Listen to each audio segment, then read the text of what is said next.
Brady done? Is he finished? And Green Bay is not Green Bay right now. You always wrong. Ooh. Let's go back to Philly. A big trade just happened. Jimmy Butler. And he's facing his former team, so you know it's gonna be some animosity. And in the number one spot For now. Oh.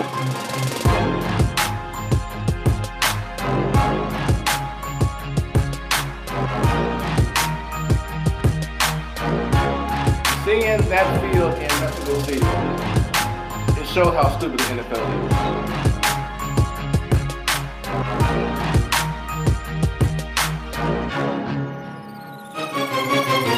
Now the East. How we looking?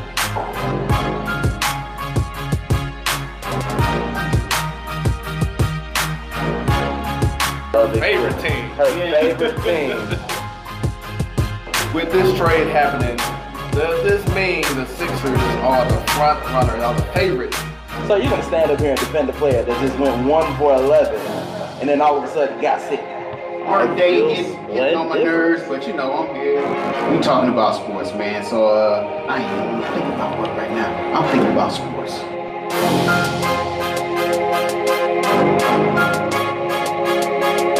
That's why your laptop dead.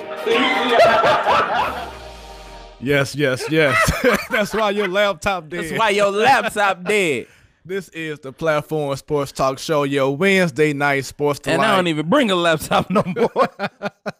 I am your boy, Smooth.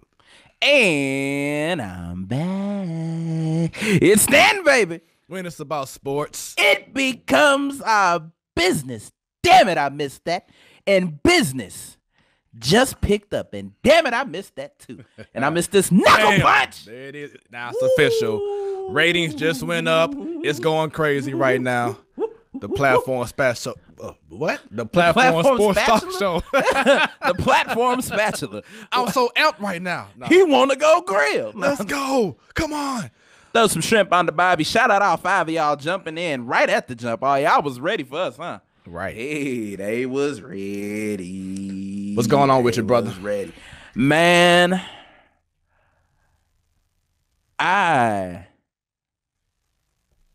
man, look, I turned 25 on Saturday, man. There it is. So I'm ready for that. I got the 25 tour going on right now. When I announced it at first, people were like, "Dang, Josh, when you drop the album?" I was like, "No. There's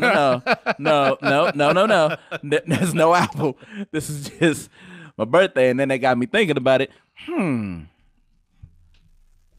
I drop an album on y'all? Like happy birthday to you, but for me, but to you? I don't know. We'll see. Stay tuned. Keep it cracking. But yeah, other than that, I'm ready to talk these sports. Yes, sir. And these teams. Yes, sir. And these games. Real quick, pick'ems be damned. They not even the pick'ems. Brackets be damned. Wow. Maybe. So much to say about that, too. Man, when Duke was gone, I was like, this is some boom right here. Yes, but as you see on your screen, this is our official 2nd year anniversary show. Now, we can't do it all the way out because we still don't have Sadal here. He's away taking care of business. On a segment. But we're going to still do our thing. On a segment.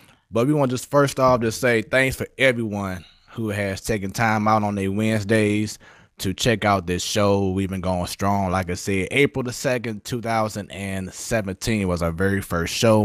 Man. So big things, man. For 2 years, you have been letting us into your homes, into your phones, indulging with us, laughing with us. Some homes, I think. The one, I know for sure. Yeah. Tease. Crying with us, trying to realize if Slaw cussed or not. Remembering smack it, flip it, and rub it down. Oh no! Like right. We doing all that. Yeah. So for 2 years, I've only been here for a year, but it's just been great. I've had fun. I'm looking forward to the years after this, man. Like I'm excited. I'm ready. We gonna have some fun tonight. Yes. And I know Sadal and I talked about it a little bit last week with Brian, but starting off with just having, the two bar stools. Uncomfortable as bar Right. stools. Microphone stands. Pause. Why bar stools so uncomfortable? People, make it work. Y'all can't put a cushion thing on it? Something? A back support? Something? Y'all can't come up with better bar stools? Come on now. Help us out. Fix it. What's up? Bar stool level tables. Shouts out to ABQ. ABQ is Happy in the birthday, fellas. building. Appreciate it, man. Hey, BQ. I feel you. I feel you right now. Because when Duke went down, I cried. I was like, damn. Right. And also, there is a leak, ABQ. I don't know if y'all saw it yet, but there's a leak of potential new Jets jerseys on Bleacher Report. Ooh, shoot. Let me know your thoughts on that. Let me know how you feel about that. What's Bleacher Report? I couldn't see a very good view of it, but check it out. Let me know your thoughts on those jerseys as well. Jets. But going back, we started out with the bar stools and some old school looking microphone stands, the whole nine, and we both looking like, okay, what we gonna say next? Uh-oh, check them out. What's your thoughts? They all right? Is it doable? They look generic as hell. Oh, see, there it is. They look like a college uniform. Oh. And see, I'm trying to read what it says on the front. ABQ says, New York. Psalm, love them. Throwback color with updated scheme. So they approve. I don't know. It looks like Oregon didn't want them, so they sent them to New Jersey. Ooh, I'm sorry. Did you know Oregon forever my team, man? And ABQ, what are your thoughts? I don't think we talked about it, but what are your thoughts on Le'Veon Bell joining your squad? He wanted some green. He got some green. Is it the wrong green though? Green is green. Dag nabbit. You got Monday green, you got Jersey green, you got green. What's up boy name from the Cowboys? I had that video out. So now I talked about him last week as the idiot of the week. I can't remember his name. But yeah, so shouts out to everyone watching so far. Share this video right now. Let everybody subscribe to our page. 2 years strong of the platform Sports Talk Show. 2 years. But make sure that they subscribe. Click on that. Yeah. Because anytime we go live, you will be notified. Yeah, so came a long way, man. Production wise, it's been great. Do you have like a favorite memory, or a few prior guests or shows that stood out to you? Okay, favorite memory was the very first time. The very first time that I stole Sadal's ending. Oh, his face was priceless. I'll never forget that. The very first time I did it, and it was more than one time on that one time, and it was just like, oh, okay, like he didn't see it coming, and then I stole it, and of course he got me back, and then that favorite guests, KM is always funny. Yeah, because we always gonna have that natural clash. Right. I'm pretty sure his heart stopped when Tom Brady joined Twitter. Because when I saw it, I was like, yes. Tell me he gonna retire. And then I saw the day, I was like, damn. I was like, I guess it's the Tom and Gronk thing. It's like, all right, well, I'm going to. Who else? Annie. Annie's always gonna be a favorite guest. We always butt heads. Spicy. Much love. Oh, speaking of which, her season starts very soon. Yeah. It's coming up. Women's professional ST.LOUIS football. St. Louis Slam, the two-time champs. Two-time. Two time. Put some respect on it. Right. Who else? I'm still mad they didn't change names after all that. Right. Like, what we gonna be? What we gonna be? We are gonna be the St. Louis Slam. Before we were the St. Louis Slam. Now we're the St. Louis Slam. It's emphasis. Right. But yes, Women Professional Football League, they played their home games, I believe, still at St. Mary's And we ain't School. talking powder puff. No, it's the real deal. We talking Mama Said Knock You Out. Yes. We have you say, damn. Like, all that. Yeah. Bruh, she all right? Yeah. So, shouts out to Ron McDaniel. He's the brother of my longtime brother, best friend, Jonathan McDaniel. He says, "What's up, fellows?" What's going on? He got fellows. Hello, fellows. But hello, fellows. But yeah, what's going on with you, Ron? Thanks for watching this show. Once again, this is our official 2-year anniversary of the Platform Sports Talk Show. ABQ Sports Crew says that Sam needs help. Sam needs more than help. Sam needs a miracle. And we're talking about Sam Darnold. Like he gonna need more than help this season. Yeah. But we'll see what happens. Yes, sir. It should be interesting, man. The second year in the system. I mean, hey, when what's the name from the Rams? Jared Goff. His But that was first a year. coaching change. I know. Though. I know. But then Same thing happened with the Jets, no. though. Because they have a new coach, don't they? we got Sean McVay. Right. They got a brother that hallucinates about tacos. Like, I don't know. Right. What's gonna happen with y'all? We're gonna find out though. But the team is in my prayers. Yeah. That second year is all about maturity and what have you learned from that previous year to the new year. So speaking of new uniforms, you know, with the new stadium opening for the Rams, they're getting new uniforms as well. Yes, sir. I haven't seen any leaks yet. They've been keeping that tight under wraps. I'm waiting on it. I'm waiting on somebody to creep into the headquarters, snap a pic, and post it on Bleacher Report from an unidentified Twitter. I'm just waiting for it because I need to see what these uniforms are going to look like. And I need to see what they will look like with a Super Bowl 54 patch on them. Yeah. But I don't know if we're getting back to 54, maybe 55. Because, man. And going back to our memories real quick, shouts out to Brian Baker. He is on. As you see, right above Stan's head, you can text the number on your screen with your name, so then we can call you if you want to be on the show live. We got you. We ready, just like we was last week. Once again, Brian Baker says 100. Brian Breaker. Breaker. That should sound like a wrestling name. The Breaker. Wait, it's Brian Baker with the Brian Breaker. Dear God, he is broken in half. Right. Oh, we got to talk about him too. Yes. Oh my God. Yes. So real quick, Brian says the Shade Room gonna be the first to post them new uniforms. Watch. Yeah. Man. Right. But going back to one of my memories, I loved how we were doing the shows on the rooftop. Man, the great background. Good time. I can't wait. We gonna head back over there. We coming back when the weather's nice. When the weather is nice and predictable. Yeah. Okay. Right now we in that phase. Brian has a question for you. What's good, y'all? Stan, how was B2K? Yo, B2K was lit. Let them know what happened. Man, B2K was lit. They put on a great show, despite what other people say. It was a great show. For them to be 14 years separated and to come back like ain't nothing happened, just hitting the moves like like it looked good. Omarion's set was great. Mario had the best set of the night. And Mario just came through and killed everything. Like I forgot he could dance.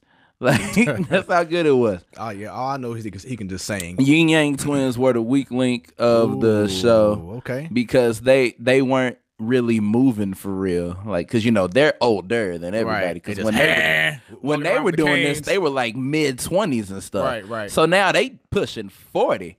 I barely recognized dude. His lock so long now. I was like, oh, that's you. What? Like, dang, his lock so long, and then I died no more. So it's like, oh, that's Lord. They did all their hits. Chingy, of course, had the biggest pop, the hometown. Yeah. Speaking of pop, the girl that did the Nina pop on stage, I could tell she ain't from here. Because I was like, oh, that looked generic. Yeah. I was like, oh, and okay. you know, it's kind of like that rule I had when I was talking about how certain age people can't say you've been through something and know about R&B. If you're a certain age, you can't Nina pop. You can't. Bottom line. If you are under 20, what you Nina popping for? No. You wasn't Nina popping with us in the gym, bro. Exactly. You can't do it. You wasn't giving yourself whiplash because you was doing it too hard. It's a law. But talk about the highlight, though, of the night, which was yourself. The highlight of the night. Which was yourself. Okay, so the host of the show, which is Gary Johnson, shout out to Gary for that opportunity. He was going through the crowd looking for people to sing or who could sing. And, you know, people in there, they sounded good. Shout out to my homegirl, Jade. She got on the mic. She did her thing, too. A lot of them was singing City Girls. I fear for this next generation of women. Oh, God. I fear for this next generation of women. I was like, no, dear God, no. But yeah, he came over to my section, and I didn't even go like, ah. He was like, anybody know what I'm saying? I was like, he was like, you know what I'm saying? I was like, yeah. And then he came over, and I sang in front of like 1,000 people at the I almost called it Scottrade at the Enterprise Center. Right. So that was my first time singing at the Enterprise Center, but it wasn't my first time singing in the building. Like I sang back when it was Savage. No, Scott. How long was it Scottrade? For like some years. About two years. Yeah. It was not Scott. It was Scottrade for longer than 2 years. All right. I paused. Okay, you're right. Probably about 5 years or so. Yeah. So I think I was there in the Savage. Yeah. Back when it was the Savage, sang with the boys choir. So for that to come full circle and have that moment in there, that was great. It was definitely a confidence reboost. It was definitely a refocusing moment too. Just be like, okay, this is And is definitely what I won't be the wanna do. last time that you Definitely won't, man. There we go. I plan on being back, but not in the crowd next time. Right. There we go. Dear God, it was On the stage. it was a lot of throwback in there. Give it up for. So it wasn't like any part that you was like, damn, it's like 10,000 people looking at me. You had no kind of nerves. You was ready. Nah, I was good. That's what's up. I can't tell y'all why I was good, but I was good. It's a family show. Right, I was good. Smooth, look at my face. I was happy. Because I'm happy. Only on the platform. Only on the platform, ladies and gentlemen. But yeah, it was fun. If I could do it all again, I would, man. That's what's up, man. So overall, you said Mario had the best performance. Mario had the best set. Okay. What I appreciate is that the show started on time. What about Pretty Ricky? When the Pretty Ricky set came on, that's when I realized my manly ass ain't have no business at that show. I was like, you know what? This wasn't for me. This what Spectacular came out in a towel, like off of the Hotline video, a clip of that, yeah, and got the thrusting. And I was like, no. Hell to no. I was like, oh. To the no. Can I get 5 seconds? I was like, oh shit. I was like, what are you doing, bruh, man, in here? Then I had to think about it. There might have been some men in there that liked it. I just wasn't one of them. So yeah, other than that, it was a great show. It was definitely something that I never thought I'd be able to say that I would see. So when they announced it, I guess I gotta thank Jacquees for this.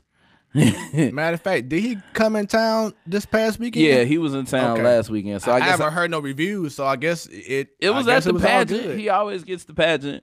He's a pageant level performer. I'm just gonna leave it at that. Ooh, got you. So yeah.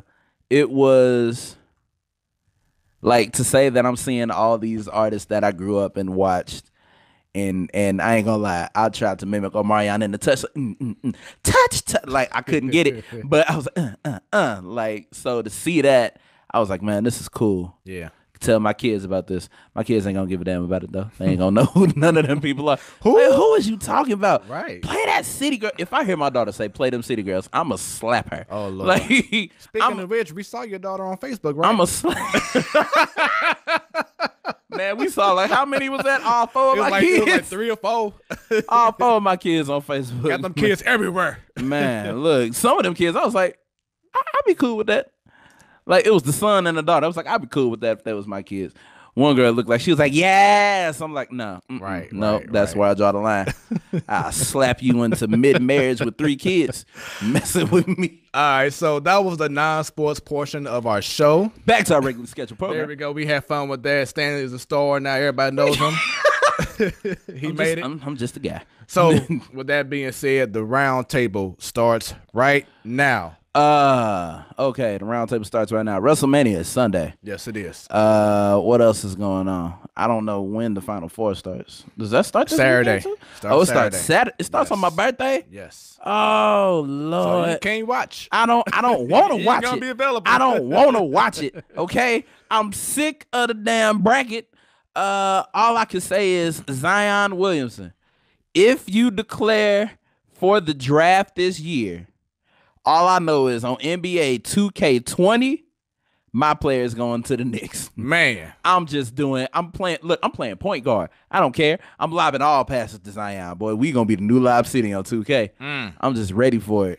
Yeah, so word is that he is thinking about returning to Duke because he really wants to win a national championship. I saw that report, but I didn't know if that source was credible. I saw it from like a Duke basketball insider or something like that. Some weird website. Now he's definitely considering returning. Yeah, to get that close. Yeah. But the question is are the other two gonna return? No, I don't see it. No. Well, see, Barrett. I think Barrett already declared, didn't he? I think Barrett may go ahead and go pro, but Cam Reddish needs to stay because he didn't show enough, especially in the tournament, that he is that next level player like RJ Barrett and Zion is. True. So I think Cam Reddish would definitely benefit staying one more year, especially if Zion stays as well. Then they can bounce off each other because having more experience a second year in the game. Definitely. You know what I'm saying? Because that's pretty much what hurt them against Michigan State. And you know that they already, like, his shoe deals are already being priced at like $100 The money is going to be there. I say he signed with Reebok. Whoa. Changed the game, huh? Think about it. Who's the most notable, one of the most notable people that signed with Reebok? Iverson. Before Iverson, there was Shaq. Oh, yeah. And Shaq a big dude. Yeah. And them shoes held Shaq in. Look, if them shoes could hold Shaq in, boy, like he could be the face of Reebok. He can plus, they're doing a whole rebrand reboot right now. Right. Like, what better than to have like the #1 college player in the game do that? So that would be dope. If he stays, cool. If he goes, we finna be undefeated on 2K. Like, I'm telling you. Another thing on my mind with the round table. Brian said Simon Fubu. For us by us. Right. That's the one thing I didn't have on at this Millennium Tour was some FUBU. I couldn't get it at the time. If they wanted $200 for a signature jersey, I was like, nah, y'all can keep that. You said more in regards to the round table. Another thing, I know I'm probably not gonna see this happen, but before my lifetime is over, I just want to see these college players get paid. And I ain't talking about no damn scholarship because you got to work for that scholarship. Right. And that scholarship is only towards towards school. Right. And stuff. That scholarship, you don't get money every time you touch the court, even though that's how you got your money. But think about it. Zion, that could have went a whole lot worse than it did. Yeah. And he wouldn't have had he had that $8 million insurance policy. Right. But it shouldn't come to the point where you have to have an insurance policy just in case. There needs to be pay. And then think about it. All these schools are making money off of these players like Zion. Like, recall when he hurt his foot. Remember some man paid like $5,000 for that ticket was like $5,000 to see Zion, and Zion gone in the first half. In 30 seconds. It's like, I want my money back. I guarantee you that if y'all thought New Orleans was mad about that thing. Right. I guarantee you Cameron was angry. Yes. But think about it. This entire March Madness tournament is making billions of dollars. But and it's been hyped around basically one player too. Exactly. The coaches are making millions of dollars. The players are making meal card profit. And that's in their tuition. So that ain't even free. I just wonder, now that Duke is not in the tournament, will the ratings drop? No. You don't think so? Because you got to think about the backings behind all these teams. I mean, but like all four of these teams are not your normal what you call them your blue bloods. You have Virginia, you have Auburn, you have Texas Tech, and you have what's the last school I'm thinking about? Who beat Duke? You got Michigan State, Texas Tech, Virginia, and Auburn. Now Michigan State you can consider, because they've been around, before. But everybody else is like, it's 1, 2, 3, and 5 seed. I don't know how I had it going, but I think I had 1 seed and everything. All my seeds are gone. This is some ugly stuff. Only person I predicted getting to the Final Four. I know, save it. Okay. Yeah, we got a segment. My bad. You can't give them all right now. Yeah. All right, I'm sorry so about that. yeah, I ain't been here in a week. I got a lot to talk about. Right, yeah. A few more things though. Good news, because last week I reported it, but good news is I heard about that. It's not true. So Michael Irvin is cancer free. So especially with it like being in his family, Yeah.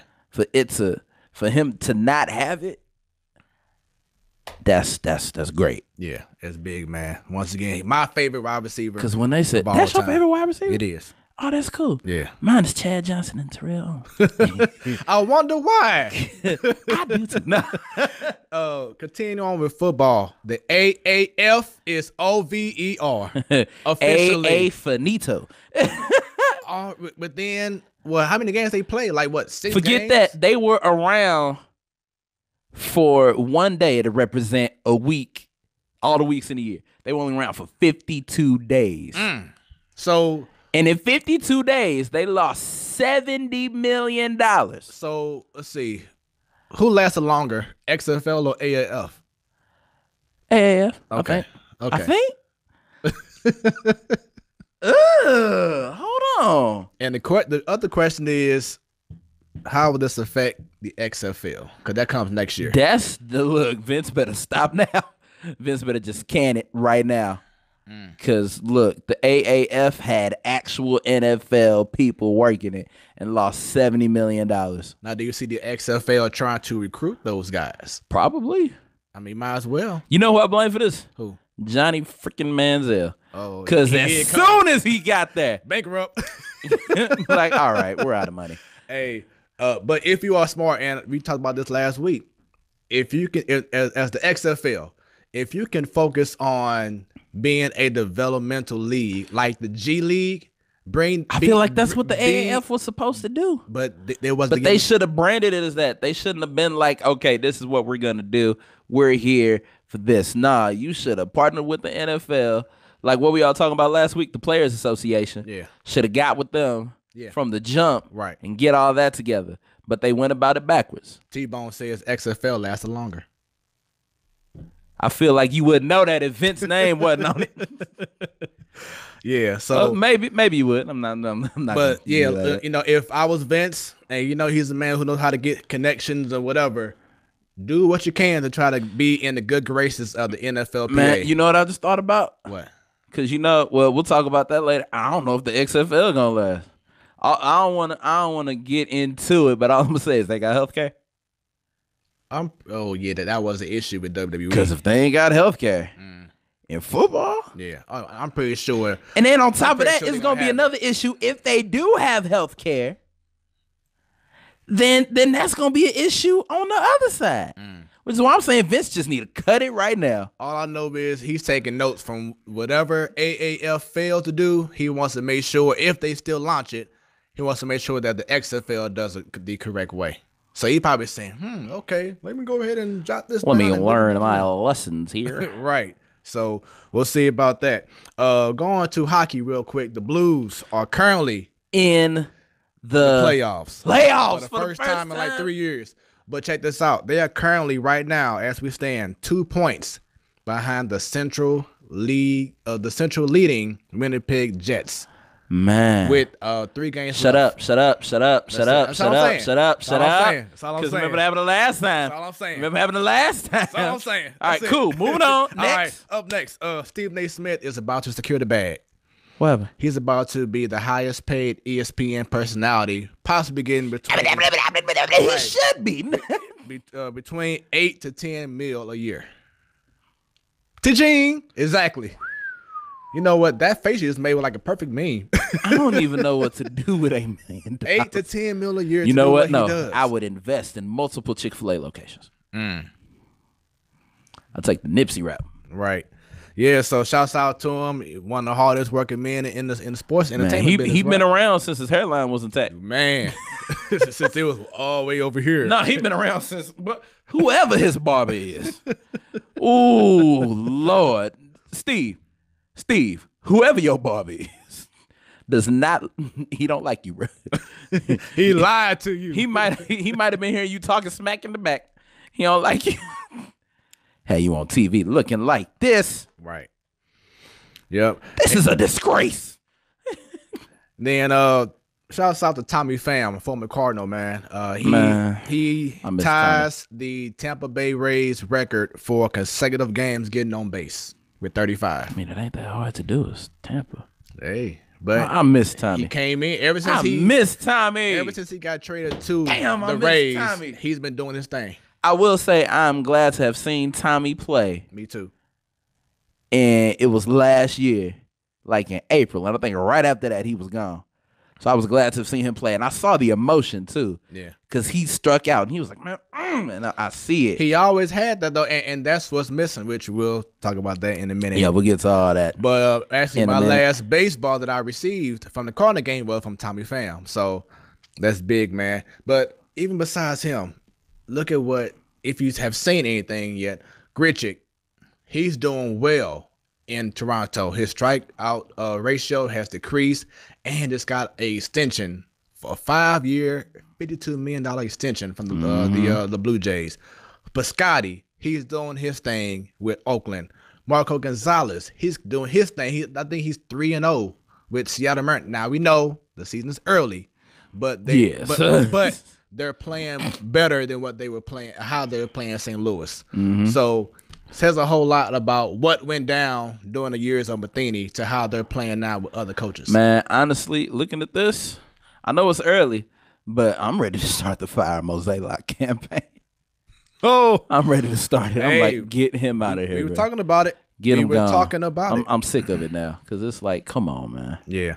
All right, man. Also, speaking of baseball, one more thing. Yeah. Bryce Harper went into D.C. Yes. And at first it wasn't good. Right. But he ended with three dingers, baby. I'm saving that for our Cardinals segment. I loved it. Yeah. I was when like all the fans left, all was left was Philly fans. Right. I'm like, dang. So as we continue on with the show, please feel free throughout the show to comment. Let us know what's on your mind in regards to sports. We will definitely interact with you. That's what this show is about. It's not just about us having a good time. About y'all. There it is. And we already 30 minutes in. Yep. We already in. We're getting the comments coming through. So let's keep it going. Crinacking. There it is. All right. So with that being said, thoughts on March Madness? Damn the brackets. Damn it to heck. I'm sick of it. I'm tired. I just want to go home and go to bed. Like, I don't like this no more. Yeah. I don't like it. I thought I had it. And then on Sunday, I was like, yo, can we all just say a quick prayer for Duke basketball? Because y'all can't keep doing what y'all been doing. Because look, when North Carolina got bumped out, first person I messaged was Annie. I was like, hey, I'm like, hey, you okay? Annie, are you okay? And then she was like, it ain't gonna be long. Duke about to be out too if they keep playing like that. What happened? And then I'm like, yeah, you probably right. 1 point. Yeah. Duke was cutting it too close. And I mean, outside of their first game, the round 32, the Sweet 16, and the Elite Eight all were close last possession games. Because that first game was a dub. Yeah. And I don't know what happened between the two. I guess they was like, oh, yeah, we got it. We Duke. Well, see, what happened was, especially after they played UCF and they played 7'6" Taco Fall, it was like they had like the blueprint on how to defend Duke. And also it shows how experience matters in a tournament. Because look at the team that's playing right now. No one saw Texas Tech going. No one thought Auburn was going to do it. This is Texas Tech's first time ever. Same thing with Auburn. Then you have Virginia, their first time ever going to the Final Four after last year losing to the 16 seed UMBC. Ooh, that's and then once again Michigan State. But what shows me is that it's not about the superstar player.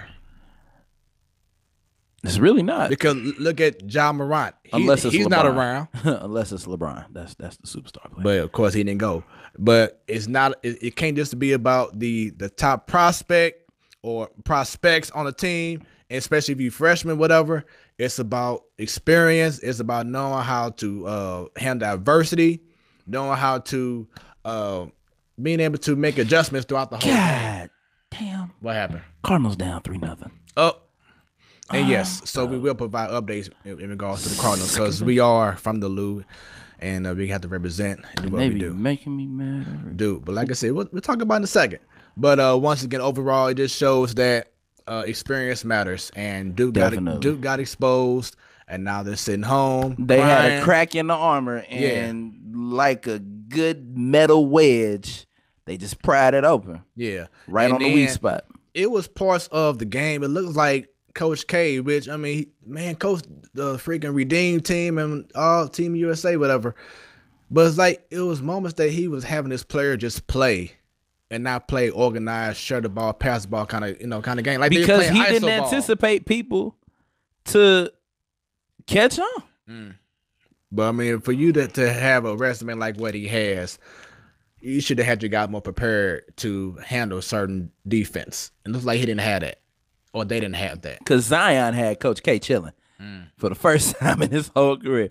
Boy, when you got a monster on your team, you can sit back a little bit. So basically, he got spoiled. Maybe Zion was the best and worst thing that happened to him. Because can you imagine if LeBron went to college? He probably would have played at Duke. Or Ohio State. Or, yeah, dang it, yeah. Brian Baker says Duke can't shoot. Brian, if you want to go ahead and call in, let me know. We can make it happen right now for you. But yeah, once again, that's true too. Experience, man. And like you said, Duke, Cam Reddish, he's known for having a nice outside jumper, but he couldn't find his rhythm. Trey Jones, he can't really shoot past the 3-point. Let me saw the Are free most throw of them line. like? Because Reddish is like what, a freshman? Yeah, they all him, Barrett, Zion, Trey Jones. Look, freshman. despite what Zion looked like, he's a freshman. Yeah, he got excited over meeting a Disney star because he was just watching her last year on TV. Like, right.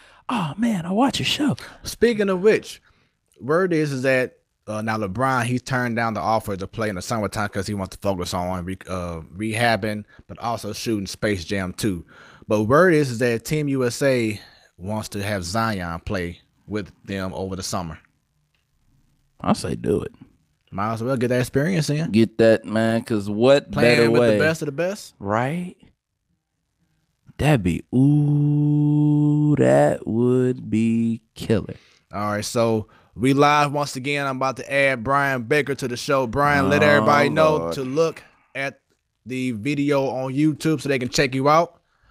Here we go. Give me 1 second, B. Go ahead and make this adjustment here. This is brought to you by the Samsung Galaxy 10 Plus. All right, B, you are now. Dang, that's a big phone. You are now on the line. Dang, that's a big phone. What's going on with you, man? What's happening, Fred? What's up, Stan? What up? Bro, my phone What's going on? In your phone case. Hey, good show so far, man. I like what y'all doing right now, man. Appreciate it. And hey, shouts out to you, man. You did an incredible job last week. You was very informative in regards to the youth and basketball and camps. I saw your post on Facebook. We appreciate it, man. Definitely. I appreciate y'all having me, man. Appreciate it. Yeah, man. So what's going on? Oh, nothing much, man. I was laughing. I know we ain't on the NBA yet, but I saw something on Sports yesterday about LeBron. I couldn't help but laugh about it. Go ahead and spill it. But yeah, so they said, you shoot Space Jam 2. So he doing the Jordan approach where he got them building him a court so he can stay in shape, because he don't want no time off. But I'm like, dude, the Lakers still playing right now. Right. Like, why build a court when you can finish your season and stay in shape? How you gonna leave us hanging and then go and say you want to stay in shape? I heard that the Lakers shut him down so he could heal from this groin injury.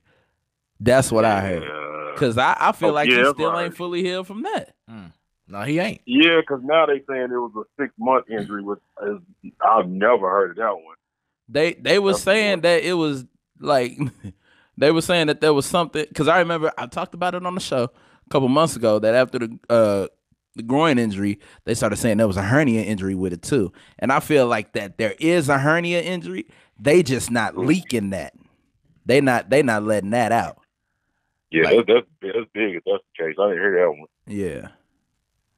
They keeping that on hush. But as far as the tournament conversation, like I said last week, man, college is different, man. If you got senior leadership and you got experienced guys, like I don't care how talented your freshman pool is, you know, some of them guys 22 years old, they're not going to lose to those 17, 18-year-olds. Right. True. It ain't going to happen. So I think that's got a lot to do with the way the tournament been going. Me personally, I know it's boring, but I like it, man. Like I told you, I like to see like a George Mason type team or somebody like that come out of nowhere and just show you that they've been together for 3 or 4 years and this ain't thing. Take that. I would take that any time than having 4 freshmen who gonna leave after 1 year. Exactly. Now, I was telling Cam about this other day. I feel like because pretty soon, whether it's next year or whatever, they're gonna change that run and done rule. I feel like they're gonna change it as soon as this tournament is over. So with that being said, and now tell me your thoughts about this. I feel that they should make a decision because life is about decisions, bottom line. But that prospect can either choose to go to the league, or if you do decide to go to college, you have to stay at least 2 years to help that school build as well. Thoughts on that? I think college should just do away with the format, period. If you want to go to school, you go there for however long you're trying to be there. You want to go to the league, you do what you got to do. I think they the only people that really do, besides the NCAA, the only people that do that, whether it's football. Hello? Uh-oh. You still there, Brian? Paging Baker. Yeah, I think his phone cut off on his. It wasn't my phone. It wasn't me. Think it was his. I think he went through a dead zone. Right, he went through a tunnel or something. But I ain't heard about a dead zone since 2000. Up there he is. I heard him. I heard him. Hold Up. on. You just hang up on him. Hold on. Lord, I heard him. I heard some hit it. Right. Once again, this is live, so bear with us. I'm calling right back in a second. Y'all gonna hear the dial tone there? Right, you gonna hear it all right now. Yes, sir. There he is. Welcome back. Hey, man, Verizon tripping, man. Call him out. Dang. Right. Ever since we lost my man with the glasses, man, we ain't been doing too good. Yeah, but what you were saying, you was saying. Can you hear me now? No. Can you hear me? Matter of fact, he on Sprint. He on Sprint Right, now. right. Sprint. That's what I'm saying. He with the evil empire now. That's crazy. Man, let me tell you something. Sprint ain't never gonna have it as long as you have to hang up to check Facebook, then call somebody back. Right. Sprint ain't never gonna have it. But yeah, going back, what you were saying about college and how they should, Well, I just think they just need to start making a format for how long they decide that you're gonna be there and what's your route to the NBA gonna be. Okay. You know what I'm saying? Like, if they want you to come, then you come. If you want to go to the league out of high school, if you want to come play college 1, 2, 3, how many years or whatever, and that's cool. But I think that's where they messing up at, is where they already let you know you're not gonna make no money here. You can't even, get a slice of pizza without a scandal coming. But then also they tell you, oh, well, you can come for 1 year. Now it's 2 years. Now it's whatever. This and that. I just think they just need to do away with the format and just go with, okay, we here if you want us, but if not, hey, do your thing, go somewhere else. That boy said a slice of pizza. Crab legs otherwise, to get you're you going to have a jammed up. generation of LaMelo balls that come up and just want to go overseas all the time. Because everybody keeps forgetting they coming up, especially the Chinese basketball. Right. So, yeah, that's true. I Man. don't know, man. So with that being said, currently between Auburn and Texas Tech and Virginia and Michigan State, who do you have winning the whole thing? Damn, all of them. Bro, I have no idea. And you know what? None. That's the beauty of it, because there's no definitive, oh, they got it. It should be some great games coming up. Yeah. I mean, you got 4 legitimate scrappy teams. That's why it's gonna be it's gonna be one of the best Final Fours, because it's gonna be nonstop and you don't have any idea what's gonna happen. Mm-hmm. So you got 4 teams that's fighting for everything. Like you said, Auburn and Texas Tech is their first time. Coach Izzo, he always been, the forgotten coach as far as the elite, because he can't never get over that hump, with the Coach K and Roy Williams and all them, you know what I'm saying? So he got something to prove. And then you got Virginia, where they like, okay, we lost in the first round as a number 1 seed. This would be the perfect redemption as far as to the very next year win the championship. Mm-hmm. I feel like you got it's good gonna storylines be all the way across the board, to where everybody like, well, you know what? It don't matter who wins. It's gonna be a good story regardless. I feel like it's gonna be Virginia and Michigan State. That's gonna be the championship. That'd be cool. Yeah. Who's gonna win? Then if you got, I don't know. If you got Auburn versus Texas Tech, the two first teams in the Final Four, then so either way, you got a good storyline. What's your thoughts on Bruce Pearl and his ways? Okay, I like Bruce Pearl. I was mad when he left Tennessee, man. I understand why, but I like Bruce Pearl. I mean, there's not that many fiery coaches left anyway. So, depending on the program, I mean, his work speaks for before he got there. The only thing he knew about Auburn was Charles Barkley. Yeah. Basketball-wise. Right. The football program been good for a while, but basketball, you can't even tell me the last person that came out of Auburn besides Charles Barkley. What school did Stacey Augmon play for? Was that Stacey Augmon went to Fresno. Okay, never mind. Or UNLV. Okay. Yeah. The only person I remember coming out of Auburn was Chris Porter with the pro that went to Golden State. Okay. And that was like you said, that's pretty much it. Oh, well, now I know it's not basketball wise, but Bo Jackson went to Auburn. Right. Yep. He sure did. Yep. Like I said, him and Charles Barkley and Cam Newton, like the big three names that come out of Auburn. Right. But two of them football players, and they football team been good. You know what I'm saying? Like they always up there. Right. Mm-hmm. That's what I'm saying. The football program been good for. I'm talking about as far as just strictly basketball. Right. You don't know anything about their team until Bruce Pearl got there. Yeah, and he's definitely a fiery coach. Like every time you see him, he's red. Yep, always red. But he doesn't have a great rep off the court with some things that he's been involved in. And that don't matter. We talking about basketball. As long as he don't get caught up in some stuff, so he can keep on coaching. That's the thing. True. So we'll see, man. So let's talk about this tournament challenge right now. Oh God! Right now, Stan and I, we are actually tied at the same scores of a max 680 points. So right now, the tiebreaker losing just broke me. Right, the tiebreaker is the game, the winning score of the game. So I guess if I'm closest to having the best score, then I'll win out of my bracket. And of course, same thing. So what was your score? Okay. Yeah. So my score, let me pull it up real quick. Is because I think we like both within the 90s. So yeah, my score was 94-91. Dang, I got 94-98. Oh wow. Ugh, we close. So yeah. So if it's 94-96, does that mean I win? You're gonna find out. Dang, I need them to have an extensive breakdown. Right. To let me. What if I hit the information button? Nope, that ain't give me nothing. Oh, it does give me something. What'd it say? It gives you the points that you made out of each round. Mm-hmm. I made 0 out of 320 in the Final Four. Yeah, so this was our first year. This was Sadal's idea doing the ESPN tournament challenge. Liked it. It was fun. We got to do this next year. They have one for wrestling for WrestleMania picks. I saw that. I think that would be too easy. That'd be too easy. You think so? That'd be too easy. Because we break it down. We look at the, it's like, cool, these are just people picking it that just watch. Nah, we breaking it down. But for everybody else, man, how was your bracket? B, did you have a bracket or you didn't even try?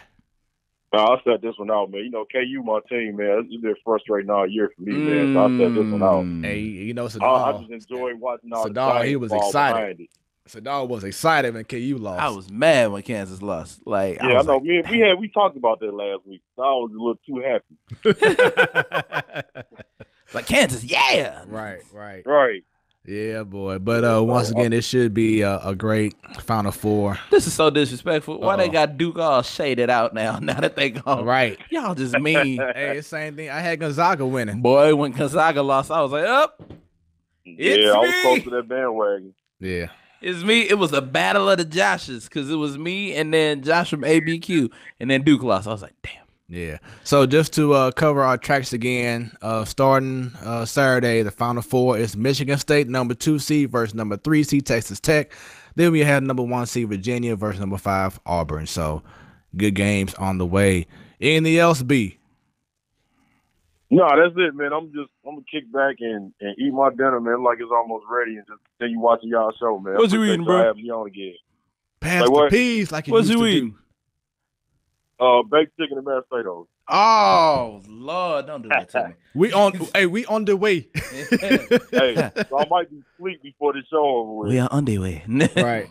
All right, man. Well, we appreciate it. Thanks for posting photos and everything, videos of last week's show. And we'll definitely hook up again, have you and Coach Betts on the show very soon. Yes, sir. Y'all yeah. be peaceful, man. All right, you too, man. All right, now. All right. All right, man. That was Brian Baker. He was on our show last week. Good guy. Follow him on Instagram. I believe it is Mr. Baker. Mr. Brian Baker. Something like that. Mr. Baker. So check him out on all them social media platforms. All right, man. So that was March Madness. Now it's time for Bird Talk. Once again, we are from the Lou, and we are proud, and we talk about our Cardinals. You know what? Baseball season is I'm gonna let you have the first underway. 35 seconds of this segment. I'm gonna go because I got things to say. All right, so right now they are in the top of the 7th inning in Pittsburgh. They are currently down 3-0. And we know this is about the Cardinals, but if you have a team, for those who are not in the Lou or in the Lou and has a different team, Yankees, whatever, let us know what are your thoughts so far in the young season.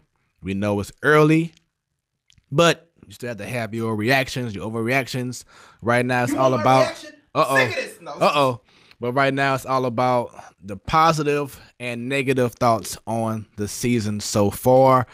Stan, let's start off with the positive side of the season so far. What are your thoughts? Goldschmidt made a he set records coming in. What was that, last week? Yeah. Opening series with the Brewers, 3 in a game. Like all 3 of his home runs of the season were in one game. So that's cool. He's coming in looking good. That's all I got. That's sad.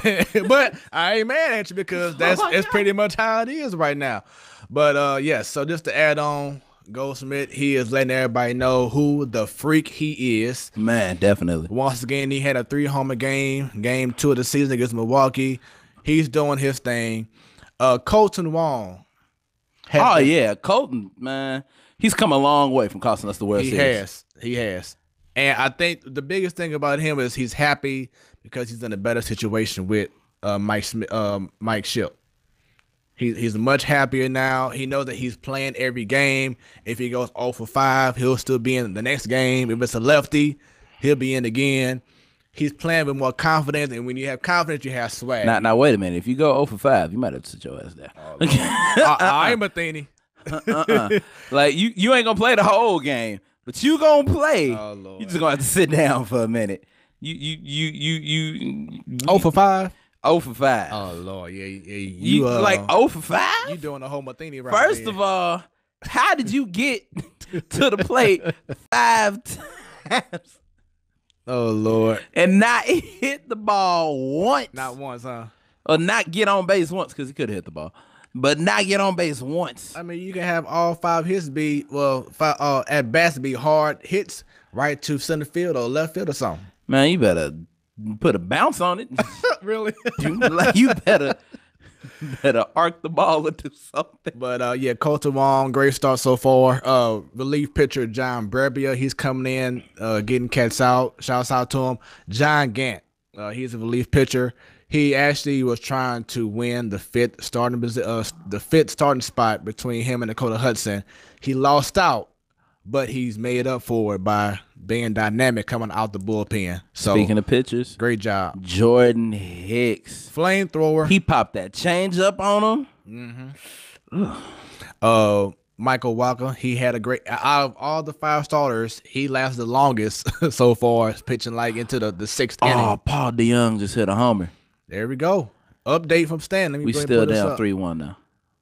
There we go. Yeah, I'm watching it. Home run, Paul DeYoung. So yeah, once again, 3-1. Going back to the roster, Michael Walker, he had the best outing so far in the young season. We talked about Goldsmith, Jairo Munoz taking good at bats. I like it. Let's see who. Jose Martinez. He came through with the clutch hit last game against Pittsburgh in the 9th inning. Man, he could have had that clutch hit against the Brewers, but he Brewers, got robbed by Lorenzo. Damn you, Lorenzo Kane. Damn it. Dang, boy, when I saw it, I was like, oh, that's gone, baby. Yeah. I was like, don't jump. I'm like, dang. Yeah. So right now, Go the back to Cardinals are 2-3 to start the season.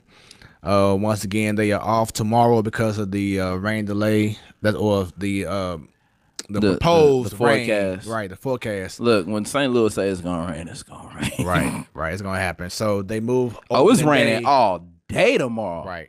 Right. Oh yeah, that field was gonna be soaked. So open day will be on Friday. Now let's get into the negative. Miles Michaelis, I'm sick of you. I'm sick of him already. Like, what happened to Michaelis from last year? Where'd that man go? I need him to come back. That's who I want to see. I want to see, what was it when he had the custom jersey? I want to see Mike. That's who I need to see. K'ing him out, like getting it done. Maybe it's the beard. Shave the beard. All he has is a mustache. Oh, he shaved the beard? Yeah. Grow the beard back. Because I remember he had the beard in spring training. And it's like, maybe you need to grow the beard back. I don't know. Yeah. The 70s star look ain't working right now. Yeah, right now he has the stash. What else is grinding your gears? I know it has to be more. Big Baby Bear, whatever the hell his Instagram name is, Marcel Ozuna. The Big Bear. The Big Bear. Bruh, what is it now? Because you got the shoulder fixed up. Supposedly. Don't do me like that. Because if it's a supposedly, he ain't get it fixed. I'm gonna be pissed. I don't know. Well, you saw that he ain't playing tonight because of tightness on his right side. Well, there's a difference between right side and right shoulder. Right, but I'm saying, do we really know that he's healthy? That's the question. Man, look, if you right now he's not playing like it. He right now he's not playing at all.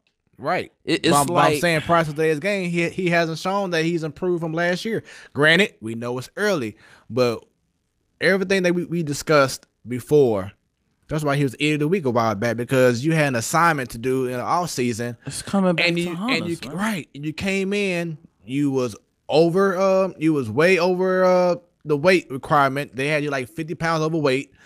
Your shoulder still wasn't completely healed like it should have been if you would took the right steps to make sure your shoulder was right. And now a lot of people are questioning, are you lazy? Do you not care that you're about to be a free agent next season?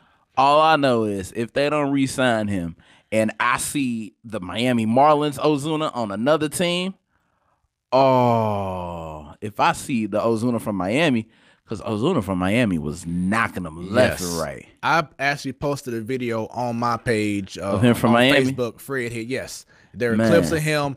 He was playing center field, and he was throwing cats out from center field. One bounce to the plate. Well, he did that last year, didn't he? No, not could have one sworn he made time. He made a throw to home last year. It didn't get there in time, but he made the throw. That was from left field. This was from center field. That's a harder throw to home plate. Oh, yeah, that's the longest distance. He was throwing ropes.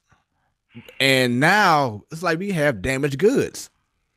And then at bat, he only hit the ball hard one time with the exit velocity of 100 miles per hour. He's 5 for 21. And every time he's been up to bat with men in scoring position, guess what he's done? Nothing. Struck out. So nothing. That's terrible. But I would take a pop up or something. I'll take he a ain't sack even hitting the fly ball. Or something, man. He ain't even hitting the ball. I So don't it's know like what's going on. It's worse. It's because you got a beautiful wife at home. Right, cause he showed, shouts out to Love, cause she. But it maybe you need to bring her along or something. Do something. Like that might make it worse. No, because last year, remember he brought his family over to Busch Stadium. That game he had 2 home runs. That is true. Didn't they fly his family out? Yeah. And that same Who game, flew the family out last time? That same game, he had 2 home runs. And I think one of them was a grand slam. So, dude, do something different so we can have the old Ozuna who can play center field if need be, has a strong arm, is in shape, and playing like he wants to have a big contract next season. Okay, think about it. All these guys are signing extensions now. Free agency is going to have nobody in a minute because all these teams are now extending their own players while they have them, which is a good route. And I think I brought that up to you, you and Sadal a while back. Like, look at what they're doing now. They're extending these contracts while they have these players on the team. Real quick, I'm about to blow somebody, man, because they just text and call me, and I tell them every Wednesday where I'm at. I'm just like, phone's on D&D. All I'm gonna say is it's Wednesday. You know, and I'm just ready. Up. I'm just ready for the text back. It's Wednesday. You know what's up. Stop playing. I'm waiting on it.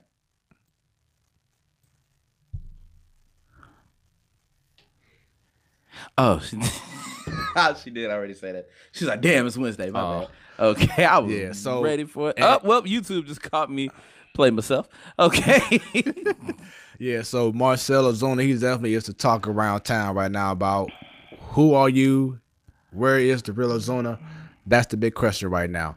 Another one, starting pitching. I knew this wasn't the real Ozuna when he came back with a blonde goatee patch in his beard. Right. I was like, what is this? I think someone mentioned that. Said he took more time making sure his beard was on point. And you see he colored it back, right? Right, to make other than making sure his game is on point. Get him out. There you go. Yeah. What's this? Bottom of the seventh? Bottom of the seventh. Once again, Pirates are up 3-2-1 over. Oh boy, when you said 3-2, I was like, they did another one. No. Nah. All right, so another one. Who's the starting pitcher right now? No, he's out the game. It was Michaelis, but now it's I just talked about Michaelis. Yeah. Michaelis been playing trash lately. Yeah, but now it's Mike Myers, not the scary one, the other one. Like I was in the elevator going into work. I was like, "How are you?" She was like, "I'm good. How are you?" I'm like, "I'm good. It's Wednesday. Open the day is tomorrow." And I was like, based on how we playing, I don't know if I'm happy about it or not. Because it's like if I go to this game and it's more of the same. No, well, Wayno's starting. Keep that. Starting pitching, like I said before. Michaelis had a bad start. Flaherty had a bad start. Wainwright had a terrible start. And then Dakota Hudson had a bad start. They all were saying the same thing. I couldn't find the field of ball. I wasn't pitching aggressive. Well, why the freak? Why not? I just wasn't pitching. Why not? If you know you're not, then why you don't say? You know what I'm saying? Talk about it. Be about it. And that's been the issue is that we hear all these excuses all the time about I didn't have the feel or it goes back to what I said last week about how front office and everything, you have to have a killer instinct mentality. Who we name in the front office? What I say on the pre-show? Fire. I'm ready. Ready. Boy, we got to get rid of that whole front office. Yeah, but it's kind of like it's just been like a complacent mindset over the last 3 years of excuses, but not finding that hunger to say, you know what, I'm gonna make sure I get you out. But you know what? We're saying all this now, and it's the beginning of the season. We said that last year. Yeah, we did. That's the problem. Is that it's still the same cycle that we haven't seen any glimpse of. Besides that period in August where we had the best ball that we played once Shilp came on, but it's still overall. Boy, that was beautiful. Yeah, but overall as a whole, we're still seeing the same type of issue that has plagued us the last 3 years. Maybe they need to get that feel of home turf and then get that energy source and then take it with them. Maybe that's what it is. Maybe once they play at home. Because they opened the season at home last year, right? No. They'll never open the season at home. Right. Maybe that's what we need to do. Right. I believe last year they opened the season in in New York, the Mets. Yeah. That sounds about right. Yep. I was at work watching the game. So man, MLB got me. What? Well, no, they didn't. T-Mobile does T-Mobile Tuesday. And this past Tuesday, it was like a free season of MLB TV. So I'm like, oh, yeah, I'm watching the games. Damn, blackout restrictions. Right. I'm sick of this. Right. You can't see your own home team. Because of that, right? Because of Fox Sports. And I'm about to get the Hulu with the live TV. I'm like, man, look, I'm about to cancel everything and just get Hulu with live TV. Hey, I got the YouTube and the Sling, so I'm good. So, Dexter Fowler. Now he has improved in regards to getting on base, but Dex still not making. Dex is gone. Dex. Okay. He's still not making contact when you are hitting the ball, or if he's hitting, it's not a hard shot somewhere, or he's hitting the gap. So, and it goes back to front office now. That's the biggest issue. Is Mosaic Lock. Even Bill DeWitt, like it's like the whole him too. The whole mindset of this team lacks that killer instinct, that Kobe Bryant, that Mamba mentality, mindset. We just too complacent. Look at what Bryce Harper did last night in DC. Went back and told them to shove it. Dude was booed like crazy, but he came out there with the flair for the dramatic. He took it all in. Had 2 doubles and a mammoth home run shot, and basically said F you to everyone in DC. Look, and if he didn't verbally say it, that bat flip, yes. I ain't never seen somebody flip the bat from the barrel. He did not just walk him. Yes, he did. And that's been the issue with our pitching staff too. We keep walking cats. We try to find this fine line to place the ball a certain way. Just have the mentality. Throw it right down the middle, man. Throw it right down the middle. Have the mentality just to say, you know what? If you hit my best pitch, salute to you. But I'm not going to be scared of you. We're not doing that right now. But going back, I'm seeing Bryce Harper do what he did. It had me think to myself, why again did we not try to pursue this man? Granted, he wanted a lot of money. They got it. That's not an excuse. That is not an excuse. They have plenty of money. That is not an issue at all. Do it. They have plenty of money. Like Plies. You sure? They do. Trust me. Between their TV deals and what they regularly get from ticket sales, they fine. They could have acquired Goldschmidt and Harper if they wanted to. I remember at one point we was like, oh, double team. And then, no. But just imagine. You know who I blame for that, truly? Oh, I blame Nelly. Oh, Lord. Because he stuck his nose in it. Yo, Mo, holla at your boy. Yo, DeWitt. But hey, yo, somebody tell the Cardinals to holler at me. I got Bryce right here. Shut up. Yeah. But can you just imagine the energy that he brings to the team that he could have brought to the Cardinals? Home opener tickets would have been like $1 million. Man. I mean, you cannot tell me that he can't bring that kind of effect to a team that's dying for more energy and production at the same time. And it's not like you're going to go somewhere and you're not going to find a St. Louis Cardinal fan. We got fans everywhere. Everywhere we got fans, bro. To appeal to those fans. Because what he do when he went back out to center field, he just looked right at that square section of Philly fans, bowed at him. Yeah. Like, let's get it. Yeah, let's go. Pumping his fist. Come on, boom, boom. Once again, why did we not make an offer? And now we ain't never, ever gonna be able to have that brother on our team. And so now we're questioning our right fielder and our left fielder. That could have been taken care of with one guy. That's the part that sucks the most. I wouldn't have even done that. I would have, like, Martinez would have got the start. And I'm fine with that. He could have been left field and have Bryson right. I had no problem with that. Because Jose Martinez statistically was your second best hitter on the team behind Carpenter. Mm-hmm. But truthfully, the whole season he was your best hitter because remember Carpenter had that terrible start the first 2 months of the season. I mean, it was terrible. Then that's it got another hot. thing. Carpenter need to start cooking that salsa right now. We don't need no time. Make the salsa now. But Martinez, he was consistent. That it? Is it in and over? Yeah, he was consistent the whole season long. Mm-hmm. So play your best players. But we'll see, man. That's right now our positives and negatives of the early Cardinal season. We know it's early, but we're still seeing things that already need to be done. Yeah, and I know Sadal is like, I told y'all. Told y'all guys. I told y'all. Sadal, you ain't getting it. You was right out of me after the season. You're not getting it. All right, so thoughts in regards to the young MLB season overall. This is called Around the Bases. The Phillies are undefeated right now. Looking good, man. Looking good. Looking good. That's gonna be the team to watch. Mm-hmm. That's why I had them going pretty far this year. Them and the Padres. So I guess we'll see about the Padres on Friday. Yeah. See about Machado. See if he's really. Then you have some teams who a lot of people may not have seen being successful. Once again, we know it's early. But like the Rays, they're looking good. It's 162 games in the season. Right. We got time. Matter of fact, let me put this up. The power of Google. Oh yeah, it is about that time. We can do that now. Yeah, so the Rays are 5-2. The Baltimore Orioles are 4-2 right now. Yankees are 2-4. Red Sox 1-5. Isn't Stanton out right now? Yes, he is. Even though you're right here. The Twins are 4-1. I walked right into that. But the Mariners, in Sadal's voice, they are 7-1 right now. For now. So let's see if my for now will stay true in baseball than it did in basketball. Then in the East, you have in the NL East, the Mets and Phillies are 4-1. So actually, Philadelphia lost today. You know what's crazy?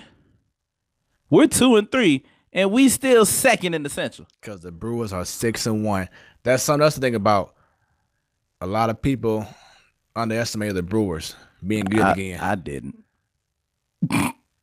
This team is scary, man. Christian Yelich, he trying to go 2 times. He is the new Cardinal killer because we cannot get this guy out to save our lives. Can't do it. Cubs are 1-3.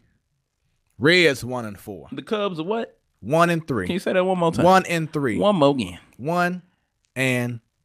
In Spanish, if you please. No, I'm just what's crazy is what's crazy is the Reds are 1-4, and they just had a monster offseason. But you know the thing is, Puig over there, Puigin. He cold. He in cold weather now. He ain't in L.A. Puig over there, Puigin, man, like still twerking at the plate.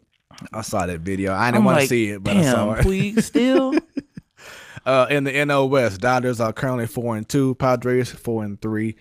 So that's enough right now in regards to around the bases. Bro, the Padres are in second right now. Yeah.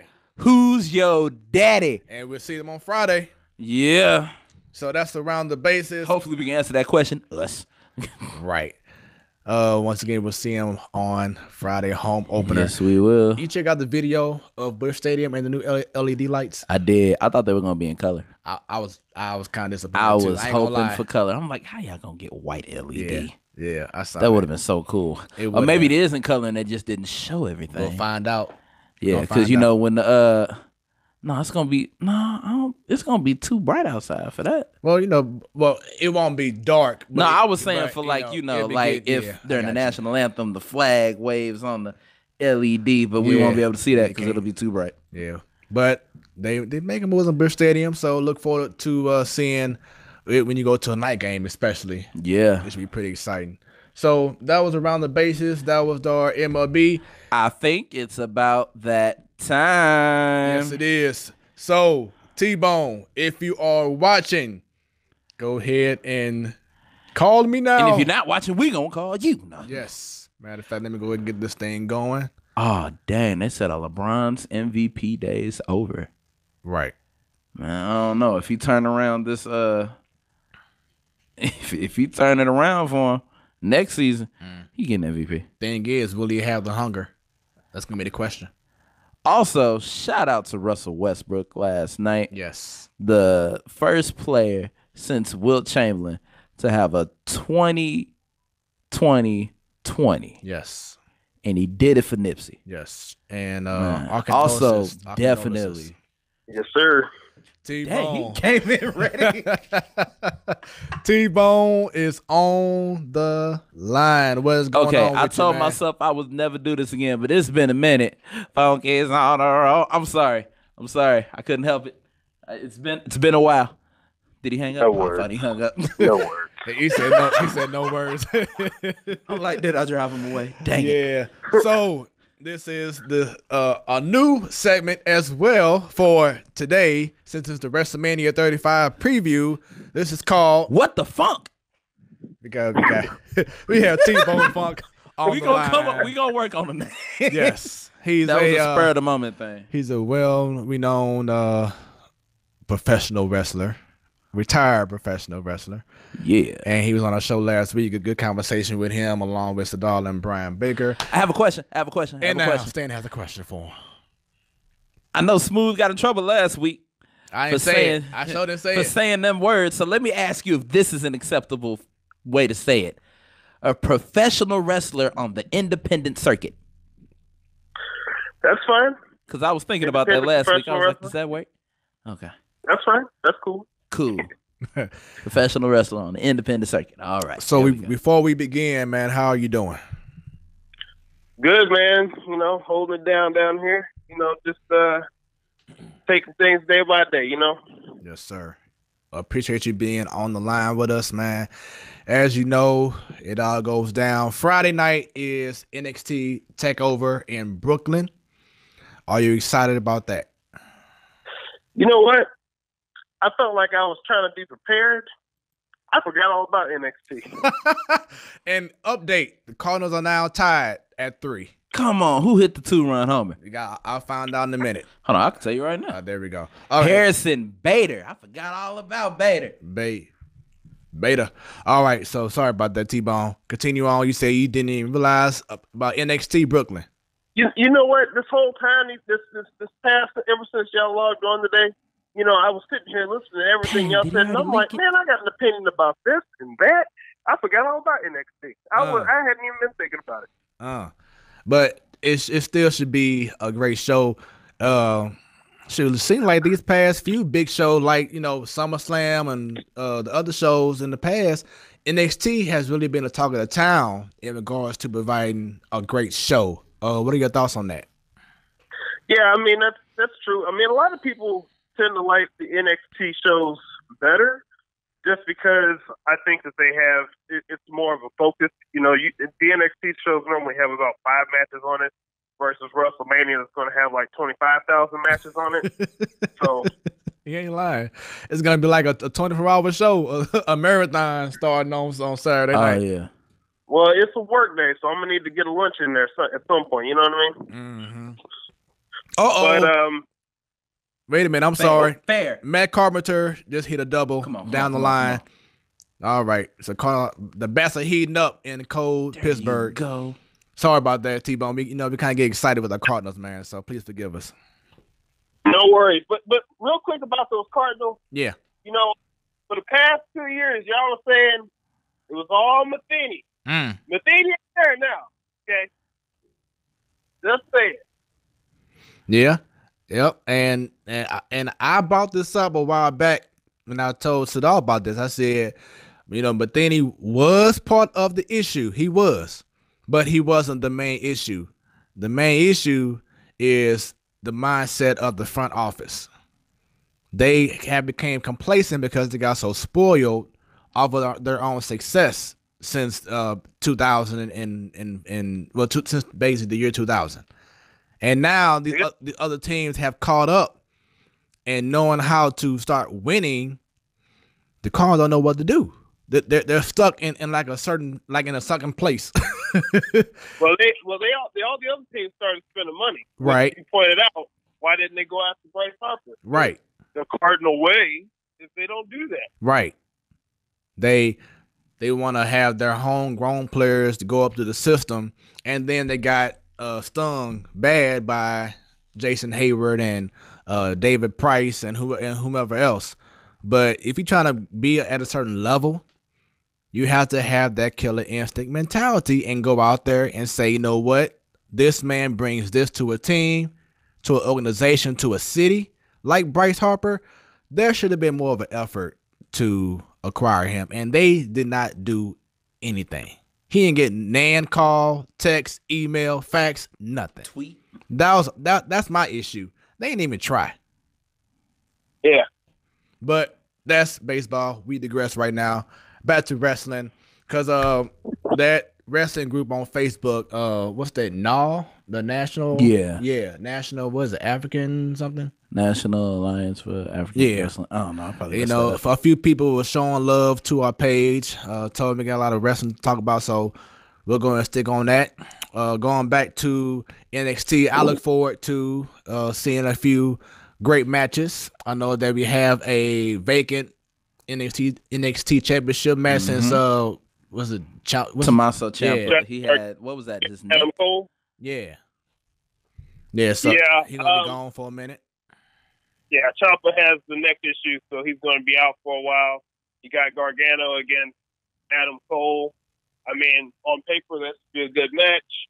I mean, I would predict it's going to be Johnny Gargano winning. Just to go. I feel different about that. I feel like Johnny is going to lose, but win because I feel like he'll get a call up. Those two, I would imagine that they'll probably have those two feud for a while. So, I mean, it could go either way. I don't really see either one of them going up to the main roster right away because they've done so many call-ups over the past couple months.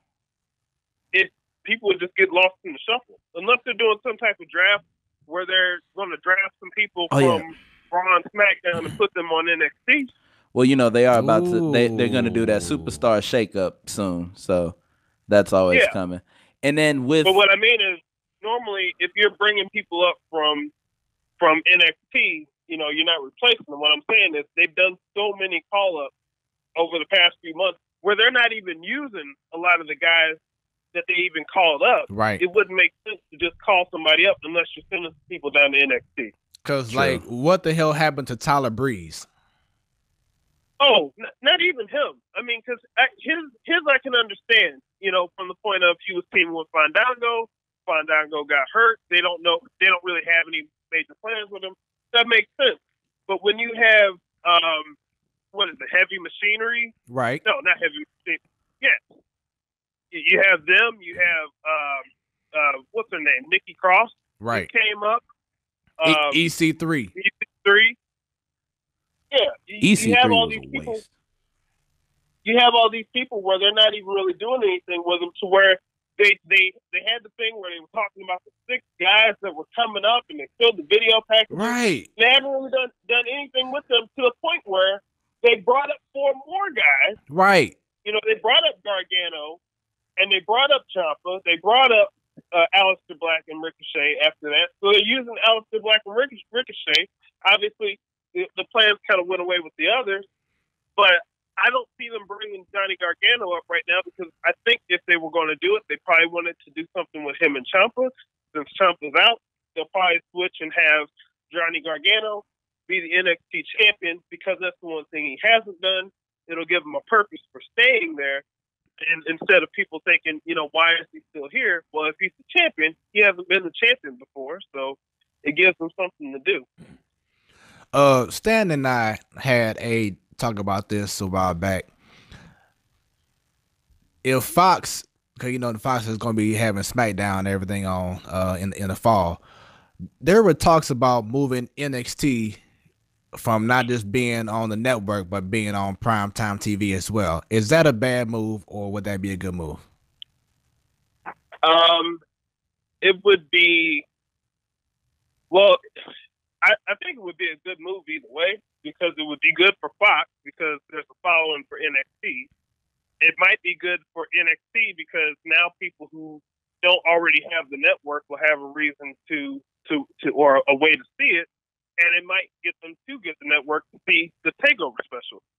The other way that they could do that too is they could keep their 1 hour NXT program that they have on the network, and they could just create a second hour of NXT programming for Fox if they wanted to. They could go about it that way.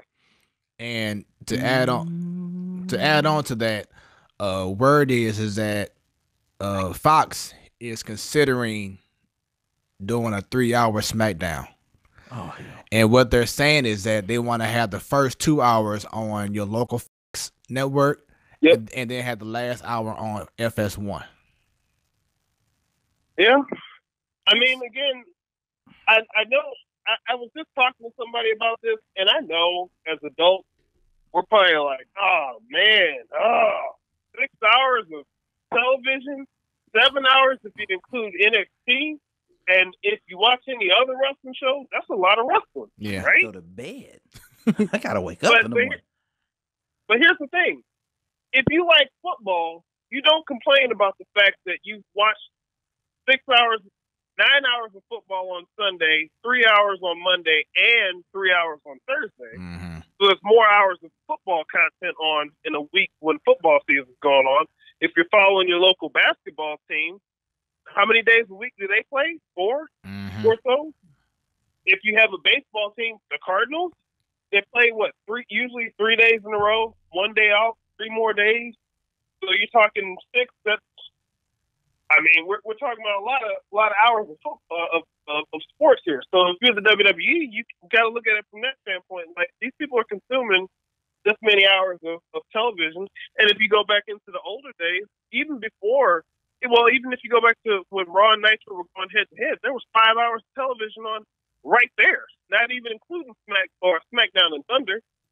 And before that, the hours were just more spread out throughout the week. But it's not something new. And as adults, we probably hate it, but kids, we probably love it.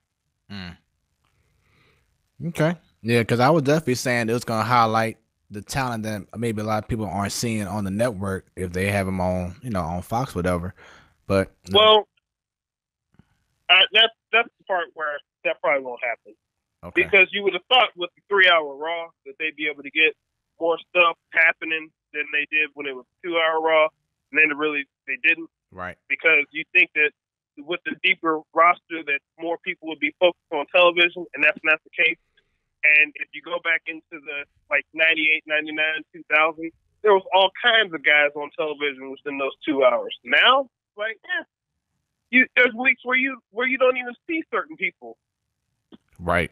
Like, damn, I forgot he was there. Like, speaking of which, as we go ahead and go into WrestleMania, one person you have not heard about at all. Which is why I can say without a shadow of a doubt, Dean Ambrose ain't leaving. Well, I want to talk about him. Oh.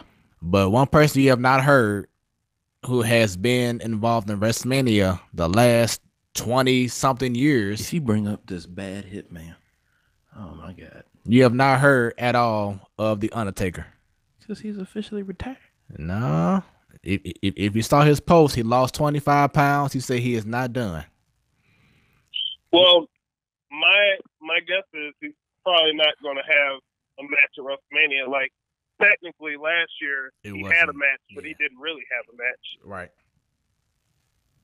He may make an appearance.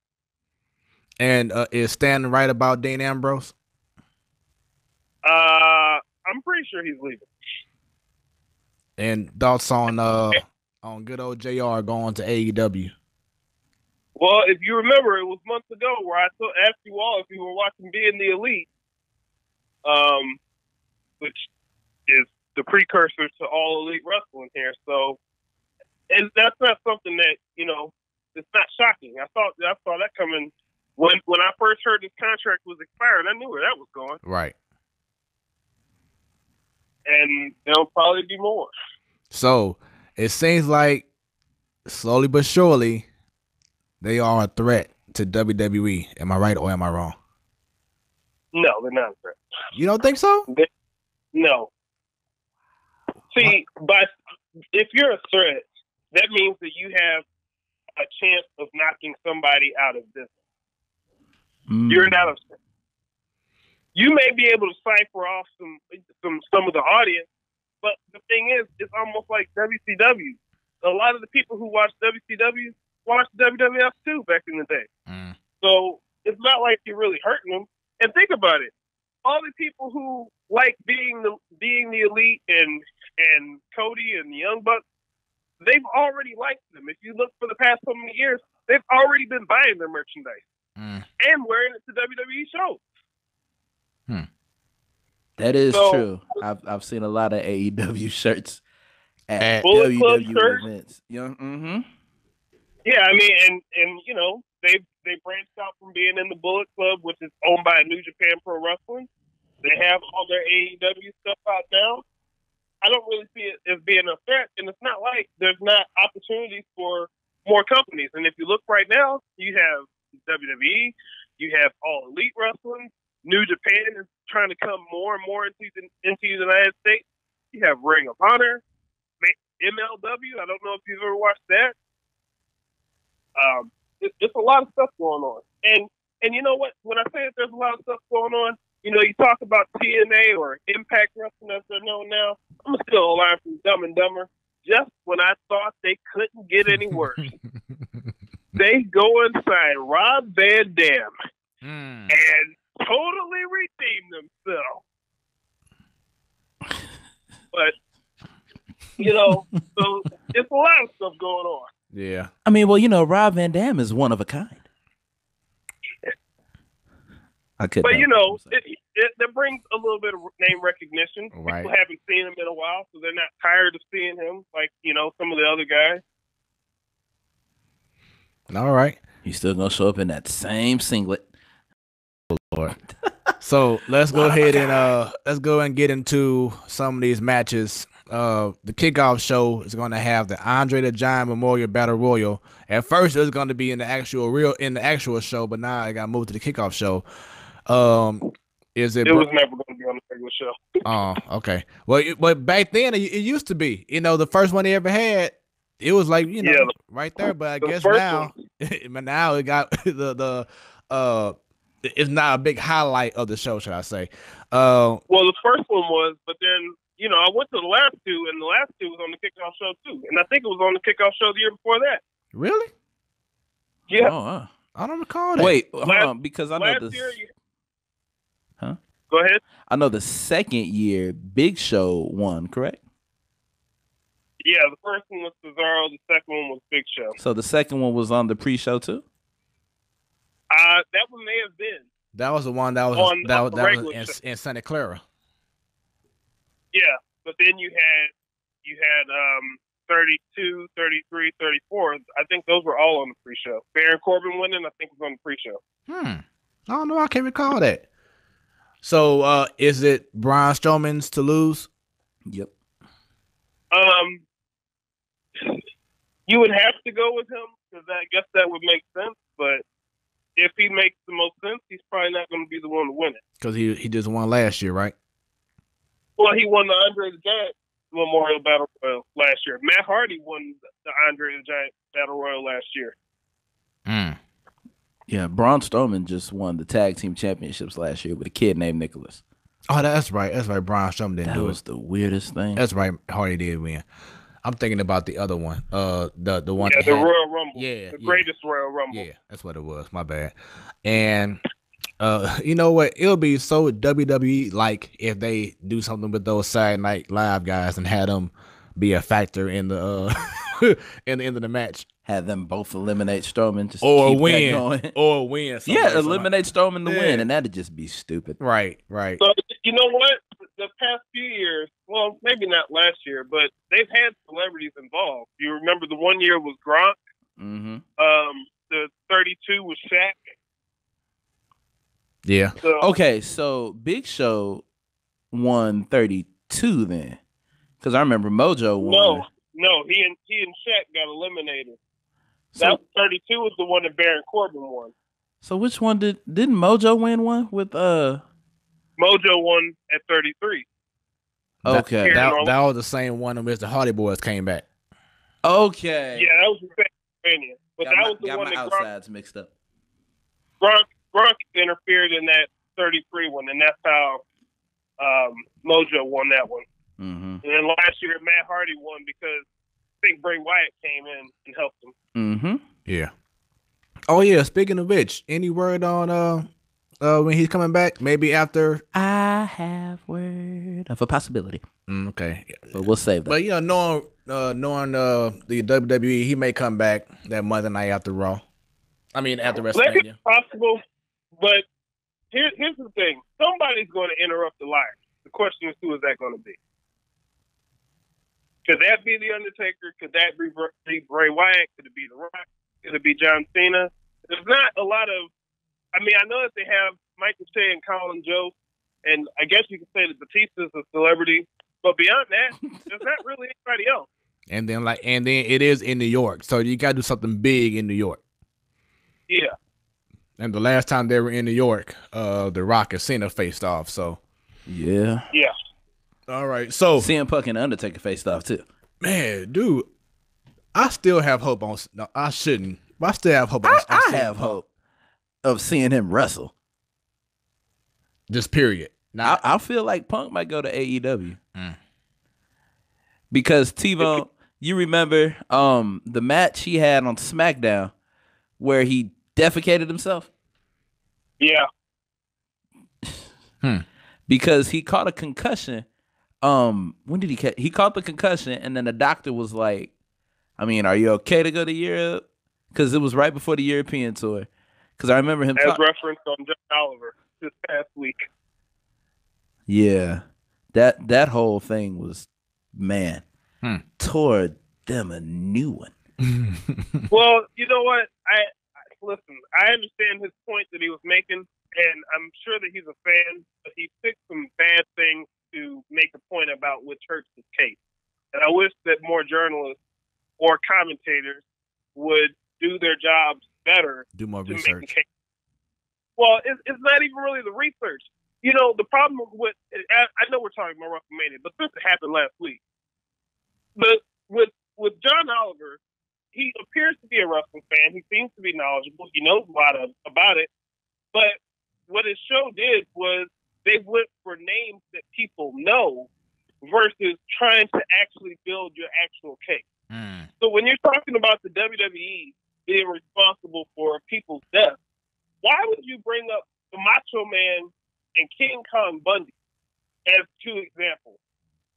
The Macho Man was, 59, 61, hadn't worked in the WWE since 1994. He died in 2010 or 2011. Well, that makes no sense. King Kong Bundy, as I pointed out to somebody, King Kong Bundy worked for the WWE for 6 years between 2 decades. He had a longer stint as a comedian. It makes no sense to bring him up when he died at 61. I think, and they also go ahead. I think the point he was making with that, he was just trying to make that point toward the that there's no insurance for the independent contractors, which that was right. And I get it, but he also brought up Roddy Piper. But the problem with bringing up Roddy Piper is Roddy Piper actually would have been the true definition of an independent contractor. Roddy Piper was there from at the very end of 1983 to mid-86 before he went off to Hollywood to shoot They Live. He came back to work a few matches to lead to his retirement in 1987. In 1989, he came back for about 6 months as an active wrestler.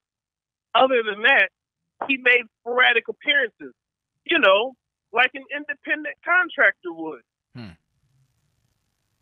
So I'm just saying, there's a lot more guys that you could have brought up. Even if it doesn't carry the name value, it has the truth factor, which the truth should carry more than saying a bunch of names, like bringing up Owen Hart, who that was a freak accident. Right.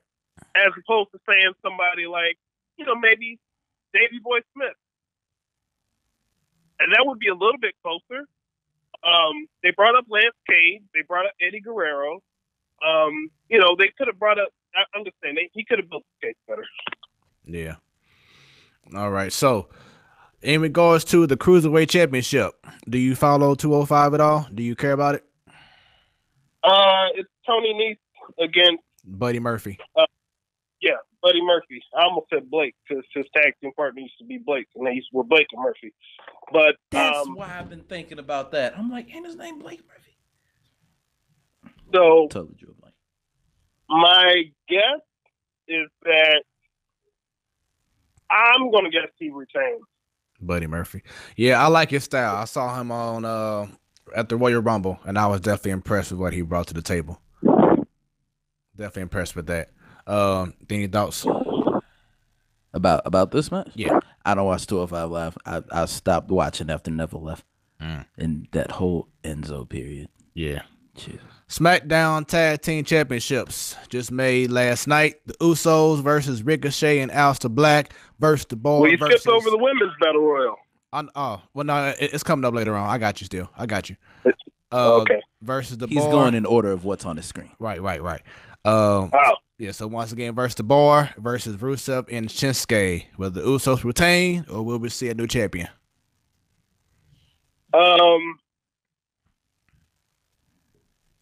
In fatal four-way matches, my first instinct is to say the champion wins. So I'm going to say the Usos retain. Even though it would make sense for Ricochet and Aleister Black to win. Oh, no, it actually wouldn't, because they should have been in a tag team match against the Revival. Right. Knowing the WWE and how they are, they'll put the tag team titles on those guys. So I'm going to say Aleister Black and Ricochet, actually. Well, so are you saying that they'll lose at TakeOver because they have a tag team match at TakeOver too?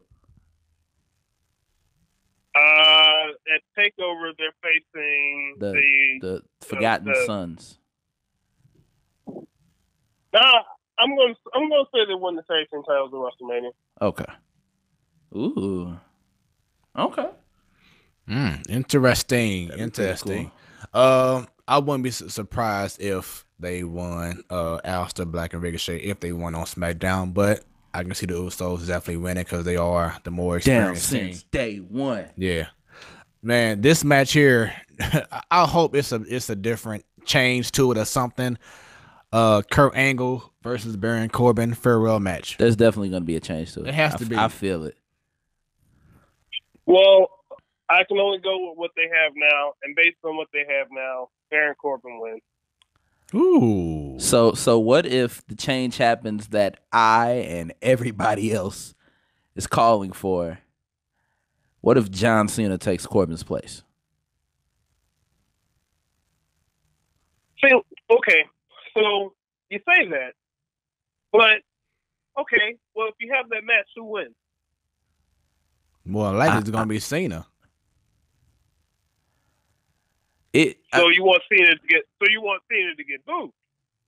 They're not gonna boost it. Well, they're gonna boost Cena regardless. Let's be real. No. I'm just saying. You have to think about it though. It sounds good on paper to say, "Oh, Kurt Angle, John Cena." John Cena's first match was against Kurt Angle. Kurt Angle's last match was against John Cena. Well, who wins the match? And if John Cena beats Kurt Angle, why do you want John Cena to get booed out of the building? I don't think they're gonna boo him. So was Shawn Michaels booed when he beat Ric Flair? Dang it! Damn it, Smooth. That's a different story. Damn it, Smooth. Yes. That's definitely a different story because Shawn Michaels and Ric Flair had the established relationship on television. Yeah, it was Ric Flair asking him to do it. So that's a different story. Kurt Angle if you want to make Baron Corbin an actual main event heel, then you do something that he. No. I didn't say if we want it. No. I don't think. But if they want, yeah. But think about the boos that he'll get. It's for him to get booed. He's a heel. But again, we don't know if that match is going to happen. But if it does, I'm going to pick Baron Corbin to win. Baron Corbin is just a waste. He should not have gone from boxing to wrestling. He has no character. I don't know if it's I don't even want to blame the writing. I think it's him. He just real dry overall. He just comes out. It's the way he comes out. T-Bone, you remember back in the day when the wrestlers would interrupt, they wouldn't wait for their music to stop before they talked. They would cut their music off. Well, this is the writers and producers of today. So yeah. You know how that is. All right. Falls. There's a lot of stuff that happened back in the day that happens now. And it's not just with him. Now, this match next should be interesting. Not saying that's going to be in order of WrestleMania for real, but it's going off what I see here. Oh, man, that was fast. Falls Count Anywhere match between Shane McMahon and The Miz. Shane McMahon's going to win. Wow. I mean, if you think about it, Shane doesn't win at WrestleMania. No, he doesn't. No, he lost to The Undertaker when he came back. Lost to AJ Styles. At WrestleMania 33, lost to AJ Styles. Last year, his team with Daniel Bryan did win, but it was about Daniel Bryan. Right. I feel as if The Miz is going to win to help Miz and Mrs. Because think about it, that'll be something in season 3, since season 2 is already on air. Because I feel like season 3 is going to be coming, and then they'll use that, and then he'll get a WrestleMania win. Well, I feel like if they use it for Miz and Mrs., it'll be a level of just shock and disappointment. Like, wait, I'm losing at WrestleMania? Oh no! Dang it! There's always that. Dang nabbit, T-Bone. But the story's about my dad. Yeah, there's always that. Dang it. All right, up next, Women's Tag Team Championship.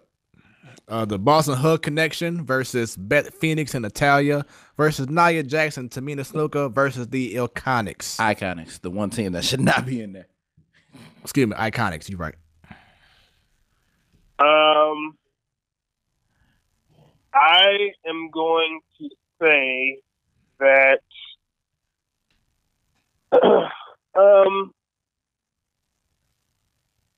I'm going to go with the champions retaining. Yeah, I see that too. Even given their retention rate at pay-per-views? Sure, that kind of changed after they won the last pay-per-view, Fastlane. Yeah. Because it sounds good for Beth Phoenix and Natalya to win, except is Beth Phoenix coming to stick around? Right. I don't think so. And Iconic. Huh? Go ahead, I'm sorry. I thought he said, wait, did you just say the Iconics suck? No, the Iconics. The Iconics would probably be my second choice, actually, to win it, because they're a team that you can see babyfaces chasing for it. Nia Jax and Tamina,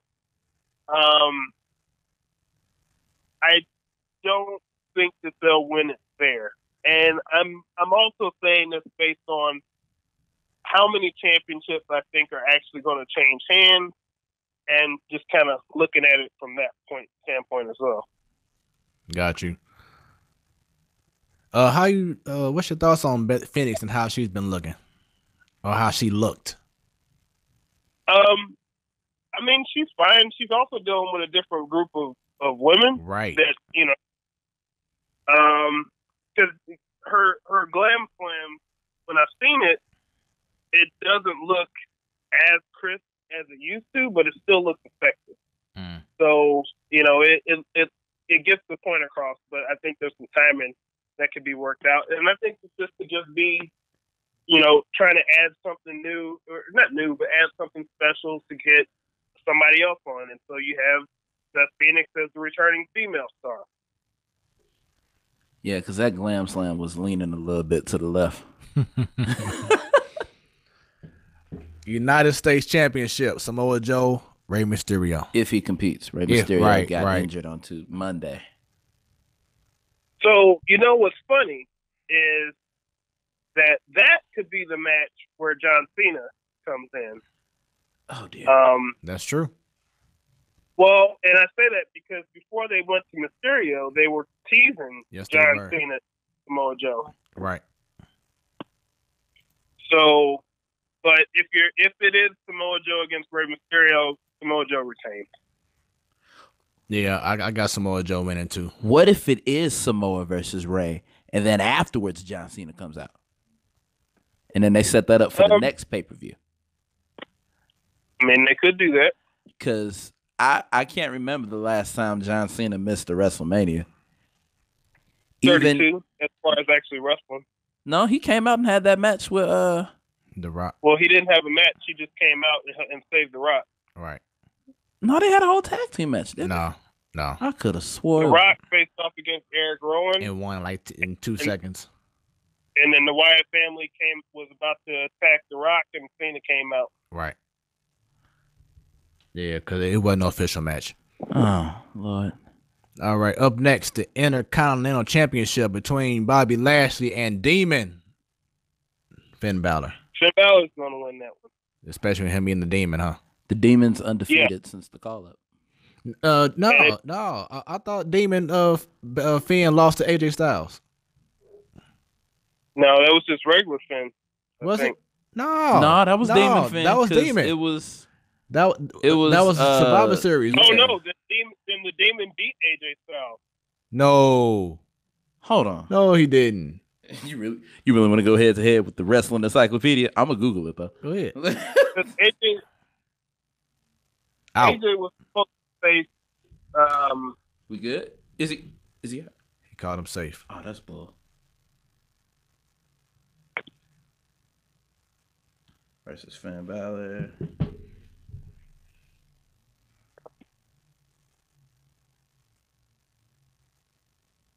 Sorry, Stan is looking.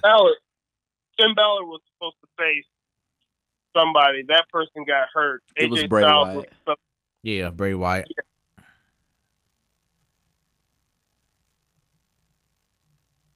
Yeah, he Finn Balor won.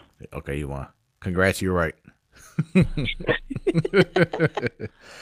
All right. So, you say you have Demon. Who you have?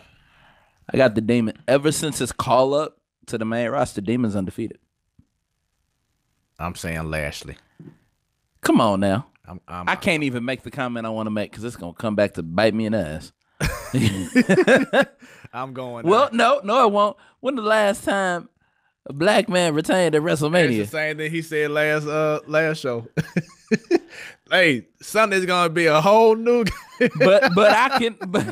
I don't even know what joke you about to make. I have a whole new thing about that one, and it'll be coming from a different angle. All right.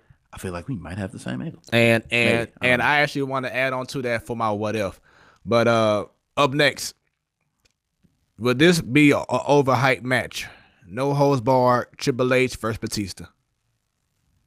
Well, I told you last week who's going to win that one. Triple H? Did you say Triple H? Triple H is going to win that one. Going back, looking at, I look at it as like the Hulk Hogan time frame. Everybody who beat Hulk Hogan eventually beat. The story that they're telling is that Triple H has never beat Batista. So guess what? He's going to beat Batista. And then retire anyway and focus on running NXT and SmackDown. Question. Besides Batista, who has Triple H ever lost to that he hasn't beat? Has he ever beat John Cena? No, he lost it to Cena.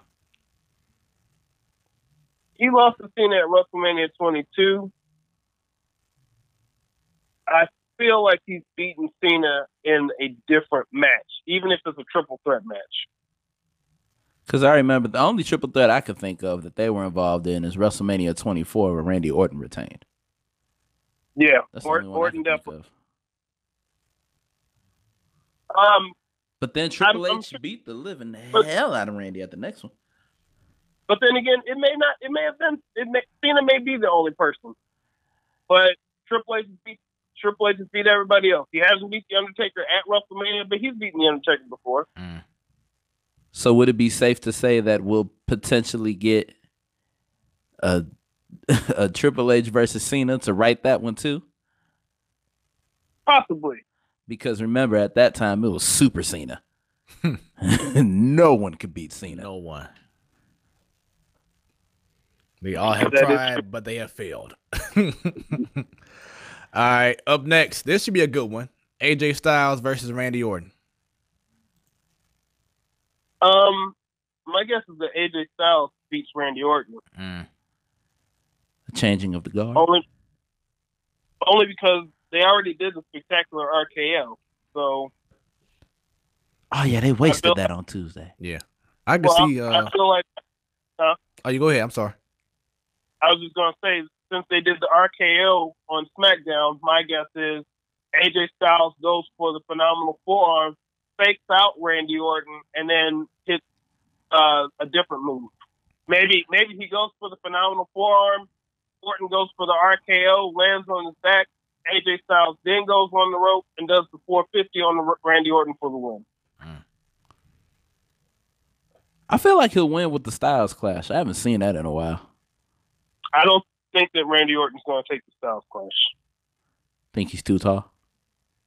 I think that Randy Orton likes to be safe and doesn't want to risk breaking his neck, shoulder, back, anything. Yeah, he's real big on certain moves that he will. Oh yeah, will because not remember do. he messed up his collarbone. What was that? Mm-hmm. Like 10 On years the hip ago. toss. All right. Now I know your thoughts on this match. You said a whole lot last week that you was not interested, so I'll just ask then. Roman Reigns versus Drew McIntyre. I don't know. It's a mid card match. Well, I'll tell you, it's gonna be Roman Reigns. Well, I've got this Bleacher Report. Nope, wrong one. Dang, nabbit. Hold on, give me a second. Okay, they were saying on Bleacher Report that Drew McIntyre wins to keep that feud going. Right. Here's the problem with that. The whole story has been Drew McIntyre dog walking Roman Reigns every time he saw him. So the story is Roman Reigns 100%. I was gonna say, which normally leads to Roman, a person like Roman Reigns winning and proving that he is, unless it's against Brock deal. Lesnar. But even with that, it wasn't him. They were both going at it. But in this story, every time one-on-one, it's been a confrontation. Drew McIntyre has attacked him. He's done this. He's done that. Right. He's always attacked him from behind. They've been questioning if he's at 100%. He just came back from what he came from. So I think that the story is going to show him overcoming everything he's been through. Right. I see that too. So I'm gonna say Roman Reigns, but I am impressed though. I have been impressed with Drew McIntyre and his mic skills and his ring ability. Thoughts on that? With Drew McIntyre, I think I figured out what it is that is just not clicking for me. It's too theaterish. Like he the way that he talks and the way his movements, I can tell that he's taken acting classes. But I don't want to see an actor portraying a wrestler doing what he's supposed to do, which sounds weird, but I want to see somebody who's acting like how they would act, not acting like how an actor would act. Got you. All right. A lot of people like it, so. Go ahead. I'm just saying, a lot of people like it. So, I mean, if it works for him, like I can tell you right now, in 2009, like everybody was like hyped on Jeff Hardy, and Jeff Hardy's okay to me. Nothing against him, but I never saw Jeff Hardy the same way that a lot of other people did. But I never faulted them for liking him like they did, So with Drew McIntyre, it's not for me, but it's for somebody. Yeah. All right, so this next match, you say you have a lot of opinions from a different point of view, and I look forward to yours too, Stan. Daniel Bryan versus Kofi Kingston for the SmackDown. I'll let Stan go first. Real heavyweight championship. Dang, why you gotta let me go first? Dang, nabbit. Okay, so I was up again on Bleacher Report, and the angle that they're predicting. Damn it, that was my what if. Go ahead. Oh, yeah, that's taking my other thing earlier. Yeah. I like it. I got two more, so it's good. They're saying that Kofi will win, but then the callback on who we were talking about earlier, Bray Wyatt will make an appearance. Oh no, I had somebody else. So never mind. So I can see that happening. And then they'll be prolonging the turn. Prolonging what turn? The New Day turning. The New Day turning on Kofi. I don't see Kofi winning the title. He can win the match probably by disqualification because maybe somebody in the New Day gets so frustrated with what's going on that they, quote unquote, accidentally cost him the match. I could see that happen. But you know what? I'll go ahead and tell you the other reason why right now, which will kind of spoil the other two matches. But you know what happened last year? Remember who won the Royal Rumble last year in both men and women? Asuka and Shinsuke. Okay, and they both lost at WrestleMania, right? Yeah.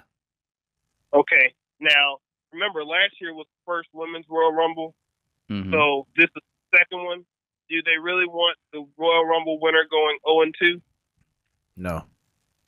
Okay, so we know who I'm guessing will probably win that one. The Men's Royal Rumble. Shinsuke lost last year. Seth Rollins won this year, and he's facing Brock Lesnar. Do you know, for the WWE title match, as seen on Wikipedia, for the WWE title match, as far as people who have won the Royal Rumble, do you know what the record is right now for Royal Rumble winners going on to face the WWE champion specifically at WrestleMania?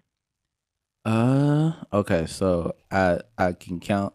I know John Cena did it, but wait, It's does going that to be one hard count? because Because it was a two. you have to factor in, you have to subtract the World Heavyweight title out of it. Yeah, so John Cena, there's that. Dang, I just had another person in my head. I mean, there's a lot of people. God, no, the one who did it and won. I just had it. Well, let me put it to you this way: there were 16 WWE specific championship matches. We're not counting the World Heavyweight title. There's 16 WWE World Championship matches. Bless you. Guess the record right now. 2. I'm sorry. Wait, I said 16. Yeah. Yeah, 16. Is it 2? 2 out of 16? The record right now is 9 wins, 7 losses. Dang, I just gave everybody. I'm sorry. X. I'm sorry. It's 8. Well, I just had this number in front of me. I lost my stats. Basically, it's 8 and 7 or 9 and 8. It's 9 and 8. Actually. Sorry, numbers were off. It's 9 and 8. So that's 17 matches then. Yeah, if Seth Rollins loses, then that's going to put it at 9 and 9. Right. So you're going to have your Royal Rumble victories seeming even. Do you really think that's what happened? I mean, outside of that, I don't think they're gonna, like you said, I don't think they're gonna have the Royal Rumble winner lose 2 years in a row. Correct. So it's happened before, but I just don't see it happening right now when you look at what the record is. Because when you do the touting about the numbers, you want your percentages to seem like it's a good thing to win the Royal Rumble. Because otherwise, what are you talking about? So with that being said, you feel like because one championship is going to change, the other one isn't. Yeah, and you have to look at it this way too. I mean, okay, so let's assume that all 3 baby faces win at WrestleMania. Well, who's doing the chase? There's nobody chasing the title now except the heel. And I Where's heard the good guy chase? And I heard that they stopped doing the what's it called? Automatic rematch. Yeah, the rematch clause. That's changed now. They ain't do that no more. Correct. So my point is that if you, I just don't see them doing all those baby faces winning, plus Triple H, plus Roman Reigns, plus whoever else. There's other baby faces on there. So when you're talking about these 3 main title matches, I can't see Becky Lynch losing.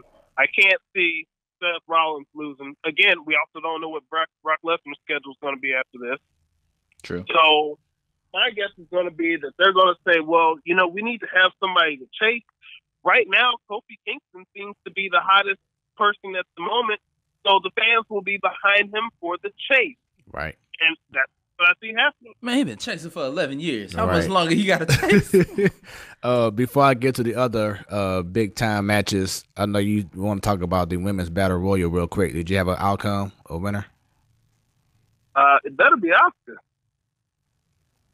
Colton Wong just went deep right field, and off the top of the wall. Go for 3. Colton Wong is going for 3. Go for 3. Oh my God. And he is safe at third. Top of the 10th, no outs. Colton Wong with the a triple to start off the top of the 10th inning. Man, if that would have got over the wall. Right. So that was your baseball report real quick. Back to wrestling. All right, so you said better be Oscar. I agree because she got played by McMahon. Yeah, wonder why. Well, got you know played. what? You know what? I won't because I listened to the show last week, T-Bone. I heard what you said about the unification of the title, and then that announcement, winner take all. I'm like, yeah, that's definitely what's happening. I heard you break down on it, and I totally agree. But you know what? See, here's the thing. This is also the other reason. This also plays into why Kofi. I don't think Kofi's going to win. Now, last year, when Ronda Rousey was getting into this, and we were looking forward to WrestleMania 35, right? Last year, the top two people that they thought Ronda Rousey would be facing would either be Charlotte or Asuka. And obviously, a lot of people thought Charlotte, but Asuka was always somebody who was like, man, wouldn't it be great to see Asuka face Ronda Rousey? Now it's like, just throw her in the Battle Royal. Mm-hmm. Take the title off of her. Make her an afterthought. It's something I just can't figure out that's different about Asuka. Right. It's different from the three that are in that match. Right. I don't know what it is. I can't put my finger on it either, T-Bone. I'll just be 100% honest with you. I think it's her hair. You know what? It's too many colors. Yeah. It's purple, green, and blue. Dang it. Just had to say too diverse. Double entendre. Oh, man. Yeah, they just have not. That was a ball. They just have not backed Asuka like she should. I mean, especially after she had that streak snap last year by Charlotte, she just has not had the same backing. Okay, I just want to say this. Am I the only one that didn't like Asuka once that streak just reached a certain point? I was just like, come on. Because it was just kind of like she lost all her luster after that loss. And then, I don't think they see her as a great representation of being a champion. And I my problem is that if you're so hell bent on getting it into a three-way match, well, they might as well just made it into a four-way match. I mean, wouldn't Asuka have just as much credibility as the other ones from a storyline standpoint? She beat Becky Lynch at the Royal Rumble. She beat Charlotte and Becky Lynch to win the belt. Sure, Ronda Rousey interfered, but that would mean that she's entangled in the story too, and she just got played. T-Bone. You watched Raw on Monday, right? I did watch Raw. Before Stephanie could even joke around and say it was her, when they said a fourth person, the boos just started. Oh no, I know. Nobody wanted to see it as a triple threat match. So, just like no one wants to see four people. I honestly... Well, but what I'm saying is if you're going to give people something that they don't want because you want to make it historic, yeah. Totally get it. Because before I heard your look on it last Wednesday, I was thinking, okay, Asuka versus Charlotte 2. And then Becky versus Ronda. And then when you said the unification, I was like, dear God, don't do it. And then when I heard it on Monday, I was like, some of them. T-Bone. They have that script. T-Bone, are you a secret writer for the WWE? No, they said it on SmackDown. Well, they said it was going to be a triple threat match, and then they said on Raw it was going to be winner take all. Yeah, they did. But now, what Stan was saying is that you predicted it last week before Raw that it was going to be unified. I mean, you watch this stuff for 30+ years. You start to figure out some things. Technically, they didn't announce the unification, but I feel like they're going to debut the belt at. Okay. So piggybacking off that, I don't think that they figured out exactly what they want to do yet with the belt. Because it could be possible that it could be similar to when Seth Rollins had the WWE title and the United States title. They just hold them both, and they defend them both. And on SmackDown, they defend the SmackDown title. On Raw, they defend the Raw title. And on pay-per-views, they may defend it against, do both. But it's a chance they could split them back off. That's different. It's like, the WWE Championship is a A-level belt. The United States Championship was like a B-level belt. These are both of your A-level belts in the women's division. Okay. And plus, we haven't seen a 2-belt showing in a while. Mm-hmm. So I feel like they're just gonna scrap that, and make it an all-white belt. I feel it. I was just feel about to ask you, what color is the belt gonna be? Then? White. Think about it. They got the tag team championships; those are white, all white with the gold plate. Just go ahead and make the women's championship all white with the white background and the gold stuff. Trim. I don't know. You know, some of that is also dependent on merch money too. I mean, when you can sell replicas of those, not the expensive replicas, but when you can sell the little Mattel replicas, some people like red, some people like blue. It may depend on that as well. So it's not just a matter of just switching it. We got an update. Tyler O'Neill just knocked in Colton Wong. The score is now 4-3. Top of the 10th with 0 outs.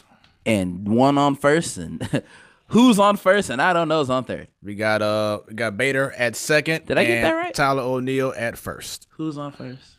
I don't know who's on third. All right, so going back once again, and by the way, this is the Platform Sports Talk Show. This is what's it called? What the wait? That wasn't right, was it? What the funk? Yep.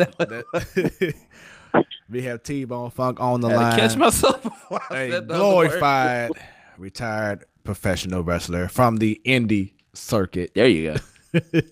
He's on the line. We're talking about WrestleMania goes down this Sunday. Pitching switch. 4 o'clock Central Standard Time is the kickoff show. The Real Deal goes down at 6 o'clock p.m. Central Standard Time. All right. Bring a lunch. Right.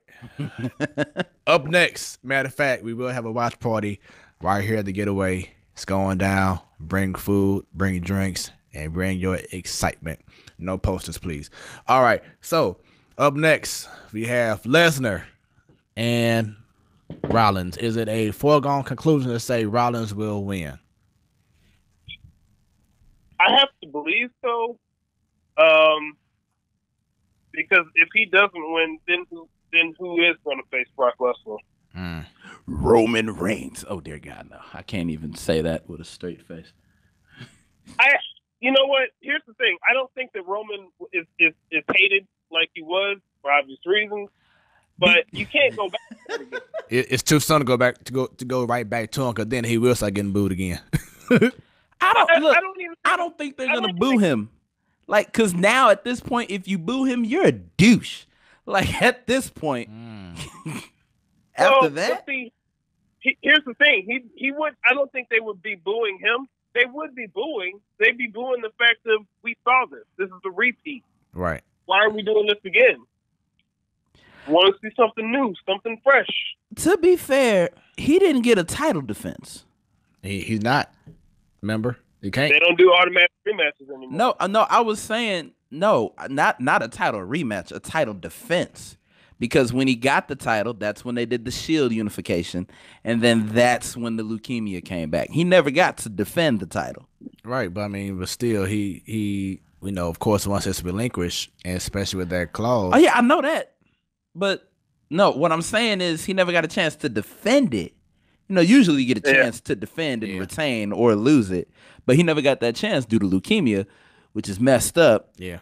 So it's like we don't know who would have challenged. Oh, Carpenter for it. Please go deep, go deep, go deep, go deep. That is Bader at second. Now think about it. Come home. No, he at second. Dang. Sorry about that. Carpenter just popped up the center field. It's still a man on second and man on first.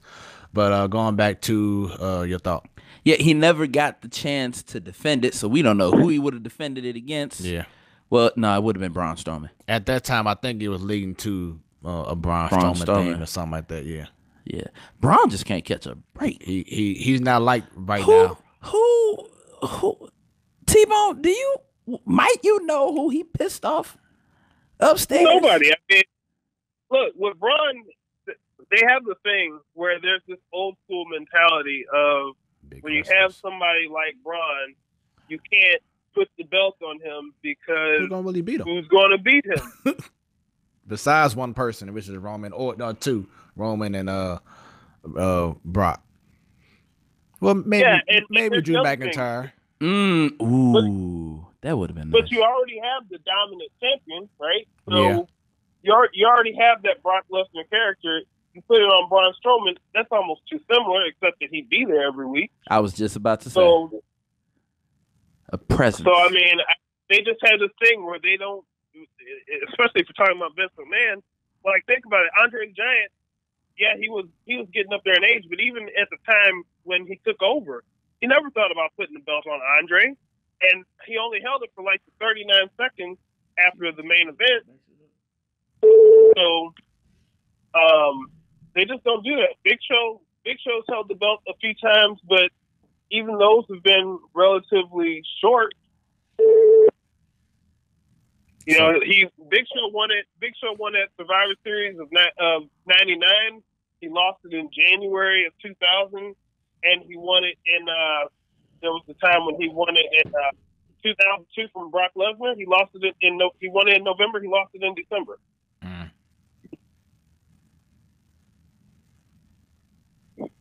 All right, so now the main event: Ronda Rousey, Charlotte Flair, Becky Lynch.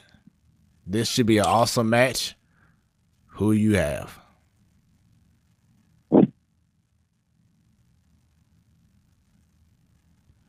I want to just, like T-Bone was saying, all the baby faces can't win, but I just want the heel to be on the women's side. Well, that's gonna be Ronda. Well, Charlotte's a heel too. It's two heels in the face. I feel like Charlotte will get it to give her the more in the neutral. Huh? I said I'd almost put Ronda in the way that it's supposed to be. Ronda's really not supposed to be the heel. She's supposed to have. She's almost, if you go back to the '90s term, she's almost the tweener. Yeah. Because she hasn't really done anything wrong. Charlotte's the one who's done the wrong stuff. Plus, Charlotte just got an 8th title reign. Come on. Yes. Real quick update. Harrison Bader scores a run based off of a wild pitch by the Pirates. The Cardinals are up 5-3. Top of the 10th, but 1 out. Man on second and third with Paul DeYoung up. 2-2 count. I guess Charlotte would be the heel and Ronda would be the tweener because she didn't, like you said, she didn't do anything. That was her character switch. So it didn't really count. She got pissed the same way that Becky got pissed. Damn the man, screw the woo. No more Mrs. Nice. That was funny. So you have Charlotte winning? Or, I mean, you want Charlotte to win? Or it would be somebody else? Either Charlotte or Ronda. I don't know. Like, just to keep with somebody, just to keep with that baby face losing so the other baby face can win? Because I'm still pulling for Kofi. Remember, damn it. Remember, that's the last match on the show, too. Right. Charlotte make history at WrestleMania 2 years in a row. She'll have like her 9th. Well, no, would that really count as 9? I mean, I guess she would be winning no title. True, but yeah, I mean, it's the main event. How many times do they let the heel win in the main event of WrestleMania? Lesnar, Seth Rollins. Wait a minute. Last year, when Brock beat Roman, even though they really tried to portray Brock as the heel, I think the fans would have been more upset if Roman Reigns won the match. To be honest, you were there. Wasn't nobody giving a damn about the match. There was no. I think everybody was shocked because everybody thought it was a foregone conclusion that Roman Reigns was going to win. Right. T-Bone, from you being there, let me ask you this question. From you being there, what was the reaction to during the match? Whole during the match? Like from what I remember, there was a rogue beach ball. It was a bunch of beach balls. I don't know how many of them were caught on television, but it was a bunch of them. Yeah, I just saw the one just go, ooh. I feel like during the main events, whether you confirm it or not, they were more interested in the beach ball than they were in the match. I think a lot of fans were just interested in booing Roman Reigns, and then because they thought he was going to win, and then when he won, the crowd reacted. Or I mean, when Brock won, the crowd reacted because, like I said, everybody was shocked. And then plus, people were already there for like 20 hours. So yeah, it's kind of like, let's get this mess over with. If you got to use the restroom, go during the pre-show. Something. Because that was the last match, wasn't it? Yeah. Yeah. So they were already there for 20 hours. I have a key to how to survive WrestleMania. You go to the restroom during the pre-show and during the Hall of Fame section.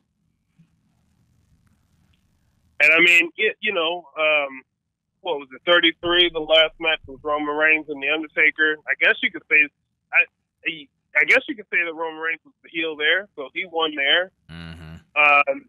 At 32, Roman Reigns beat Triple H. Triple H was positioned as the heel. 31, Seth Rollins did win, but that was more of a surprise because it wasn't based on the match, because the heel was actually Brock Lesnar. Yeah. In the match. 30, Daniel Bryan won. 29, John Cena won. 28, The Rock won. 27 was The Miz. That was a heel. Mm-hmm. 26, The Undertaker. 25, Triple H as a face. 24, it was Undertaker. Wait, hold on. Going back to 26. Wait, yeah, going back to 26. Undertaker was the main event? Undertaker against Shawn Michaels for Shawn Michaels' retirement was the main event. I don't know why I thought it was John Cena versus Batista for the championship. Okay. No, that happened earlier. Okay. Yep, so a whole lot, as you saw, everyone, a whole lot of matches going down. Thoughts on the overall Hall of Fame class? I've heard a lot of hate for Harlem Heat going in, but I'm just saying. I mean, from a storyline standpoint, I believe in WCW they were the tag team champions 10 times. Right. And you know what's funny is, man, I hate having to bring up diversity on the show, but you know it's funny when you look at WWF. There's never really been a successful black team. It just hasn't. And speaking of which, so now everybody wants to. Huh? I was gonna say, speaking of which, to add on to that, I believe it was Mark Henry is saying that the Nation of Domination should get mentioned in regards to a future being inducted into the Hall of Fame. Okay, let me come back to that in a second. Okay. So the New Day is the only black tag team to be successful. The only other tag teams that had black people in them, really, if you're going back in the last 30 years, was the APA had Ron Simmons and the Dudley Boys had Devon. Mm. But there hasn't been like a two black people team that's really been successful. But if you're talking about the Nation of Domination, that's where it's like, why? The Nation of Domination as a group held two titles. The Rock had the Intercontinental title. D'Lo Brown had the European title. And at the point where D'Lo Brown won the European title, the Nation of Domination was pretty much dissolved by then. Mm. So if you're talking about, well, they had these characters and they were iconic, okay, but I mean, you're going to say, which Nation of Domination is it?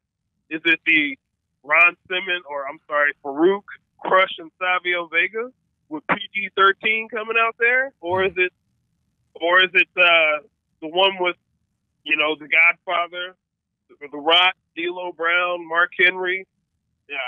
I don't know. I don't think that that's something you should do. Although, I will say, if they wanted to bring that concept back with today's time, they could do that with Xavier and Big E. Yeah. And have them play the parts of Farouk and have Kofi play the part of Ahmed Johnson. Well, I think I said that on the show last week. Yeah. It would almost be like Martin Luther King against versus a Malcolm X type idealism. The Black Panthers. Yeah. I got you. So basically, with the nation domination, it wasn't no longevity as a group for real. I mean, it wasn't. I mean, I most people today don't remember. Right. I mean, I can't say that most people don't, because a lot of people probably don't know Harlem Heat. But again, success-wise, the Nation of Domination didn't really have success as a group. No, he walked.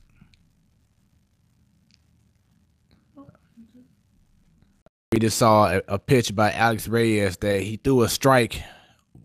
Clearly was a strike, but the umpire called it a ball, and now he walked a batter. So now it's 2 men on with 1 out, bottom of the 10th. Pirates are trying to make a comeback, so we're hoping for the best. But with that being said, man, T-Bone, another excellent conversation with you about wrestling. We're about to go ahead and get this show cut short. We look forward to you coming back, man. Oh, yeah. Definitely got to get your input in regards to WrestleMania. Once again, goes down this Sunday. Shouts out to, once again, yourself and your wife, Mrs. T-Bone Funk, and the little bun in the oven. Yeah. We'll have another baby boy, Funk. What's the due date? June 30th. June 30th. It's gonna be hot. Indeed. Well, yeah, man. Great talking to you, man. Appreciate you, and please feel free to share this show with all your friends. And look forward to talking to you again, bro. Appreciate y'all. All right, talk to you later, Funk. All right. That was T-Bone Funk.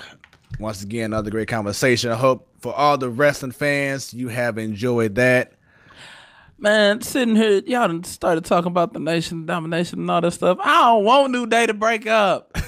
Dang, man. Black people can't never have nothing.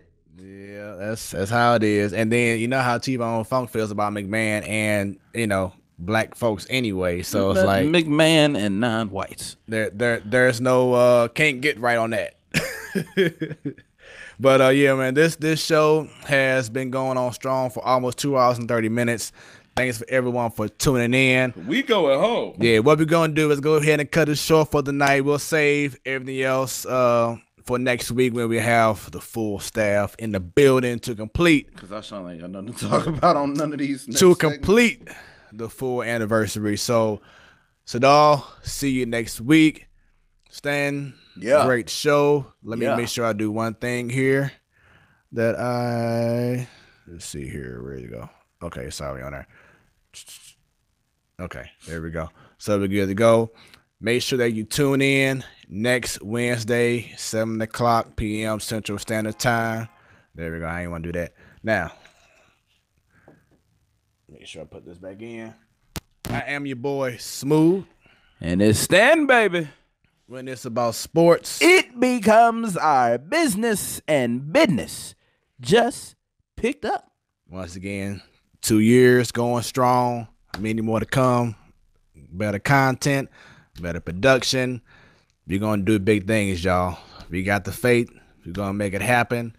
We'll see y'all again. This is the Platform Sports Talk Show, your Wednesday night sports alike. We out of here. Bottle flip.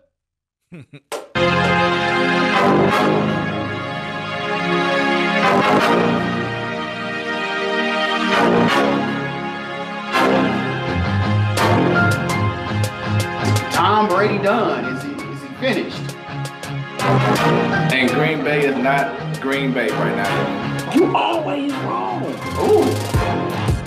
Let's go back to Philly. A big trade just happened. Jimmy Butler. And he's facing his former team, so you know it's gonna be some animosity. And in the #1 spot For now. Oh.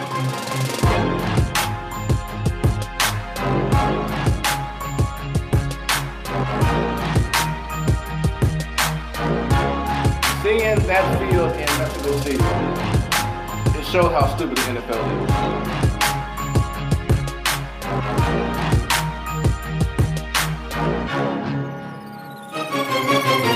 Now the East. How we looking?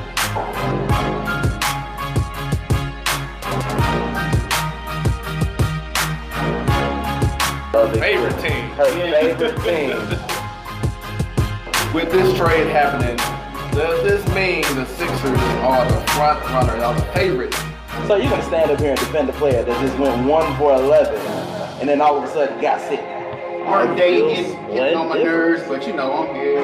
We talking about sports, man. So I ain't even thinking about work right now. I'm thinking about sports.